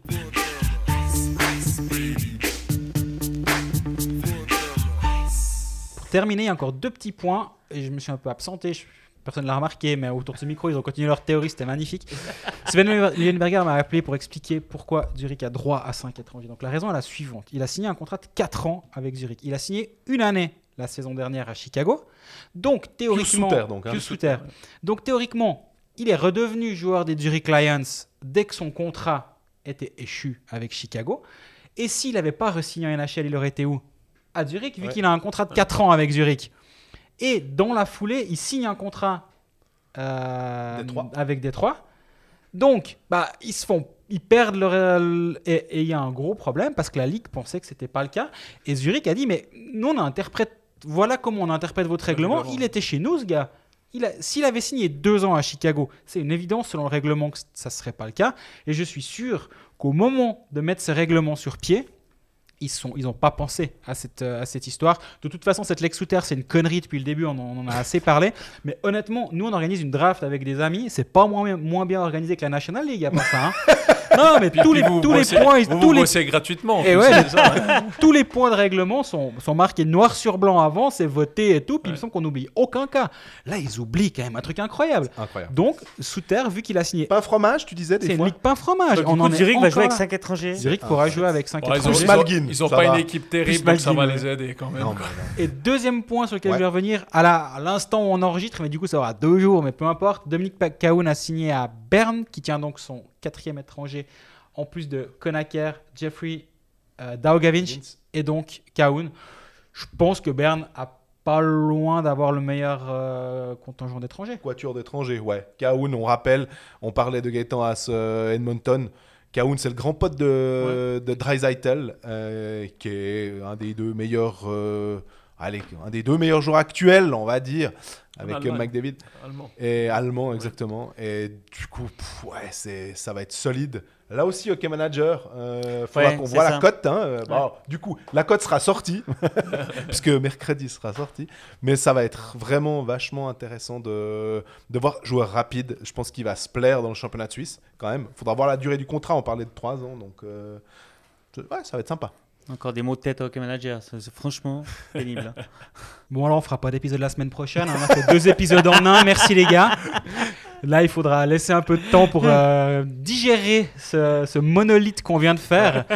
C'était un plaisir de vous avoir à notre micro. Merci beaucoup. Pour nous, plaisir partagé. Ouais. En plus, on a pu vraiment s'étendre, ce qui n'est pas toujours le cas sur le plateau des Pécalistes. Ah non, mais alors, ça nous change. Hein. Moi, j'ai pas d'oreillette. J'ai pas Jessica qui gueule, qui dit top, 5 minutes. Non, puis moi, j'ai pu me donner mon avis. Donc, du coup, si ça me change. C'est ma grande frustration. Moi, le temps de parole qu'on a au Pécaliste, mais on n'a pas le choix. Enfin, on fait avec. C'est ça, c'est la télé. Mais en tout cas, merci beaucoup d'avoir accepté notre invitation. Parce qu'on a rigolé au début, mais c'est nous qui vous avons invité. Ça nous fait vraiment plaisir de vous avoir ici.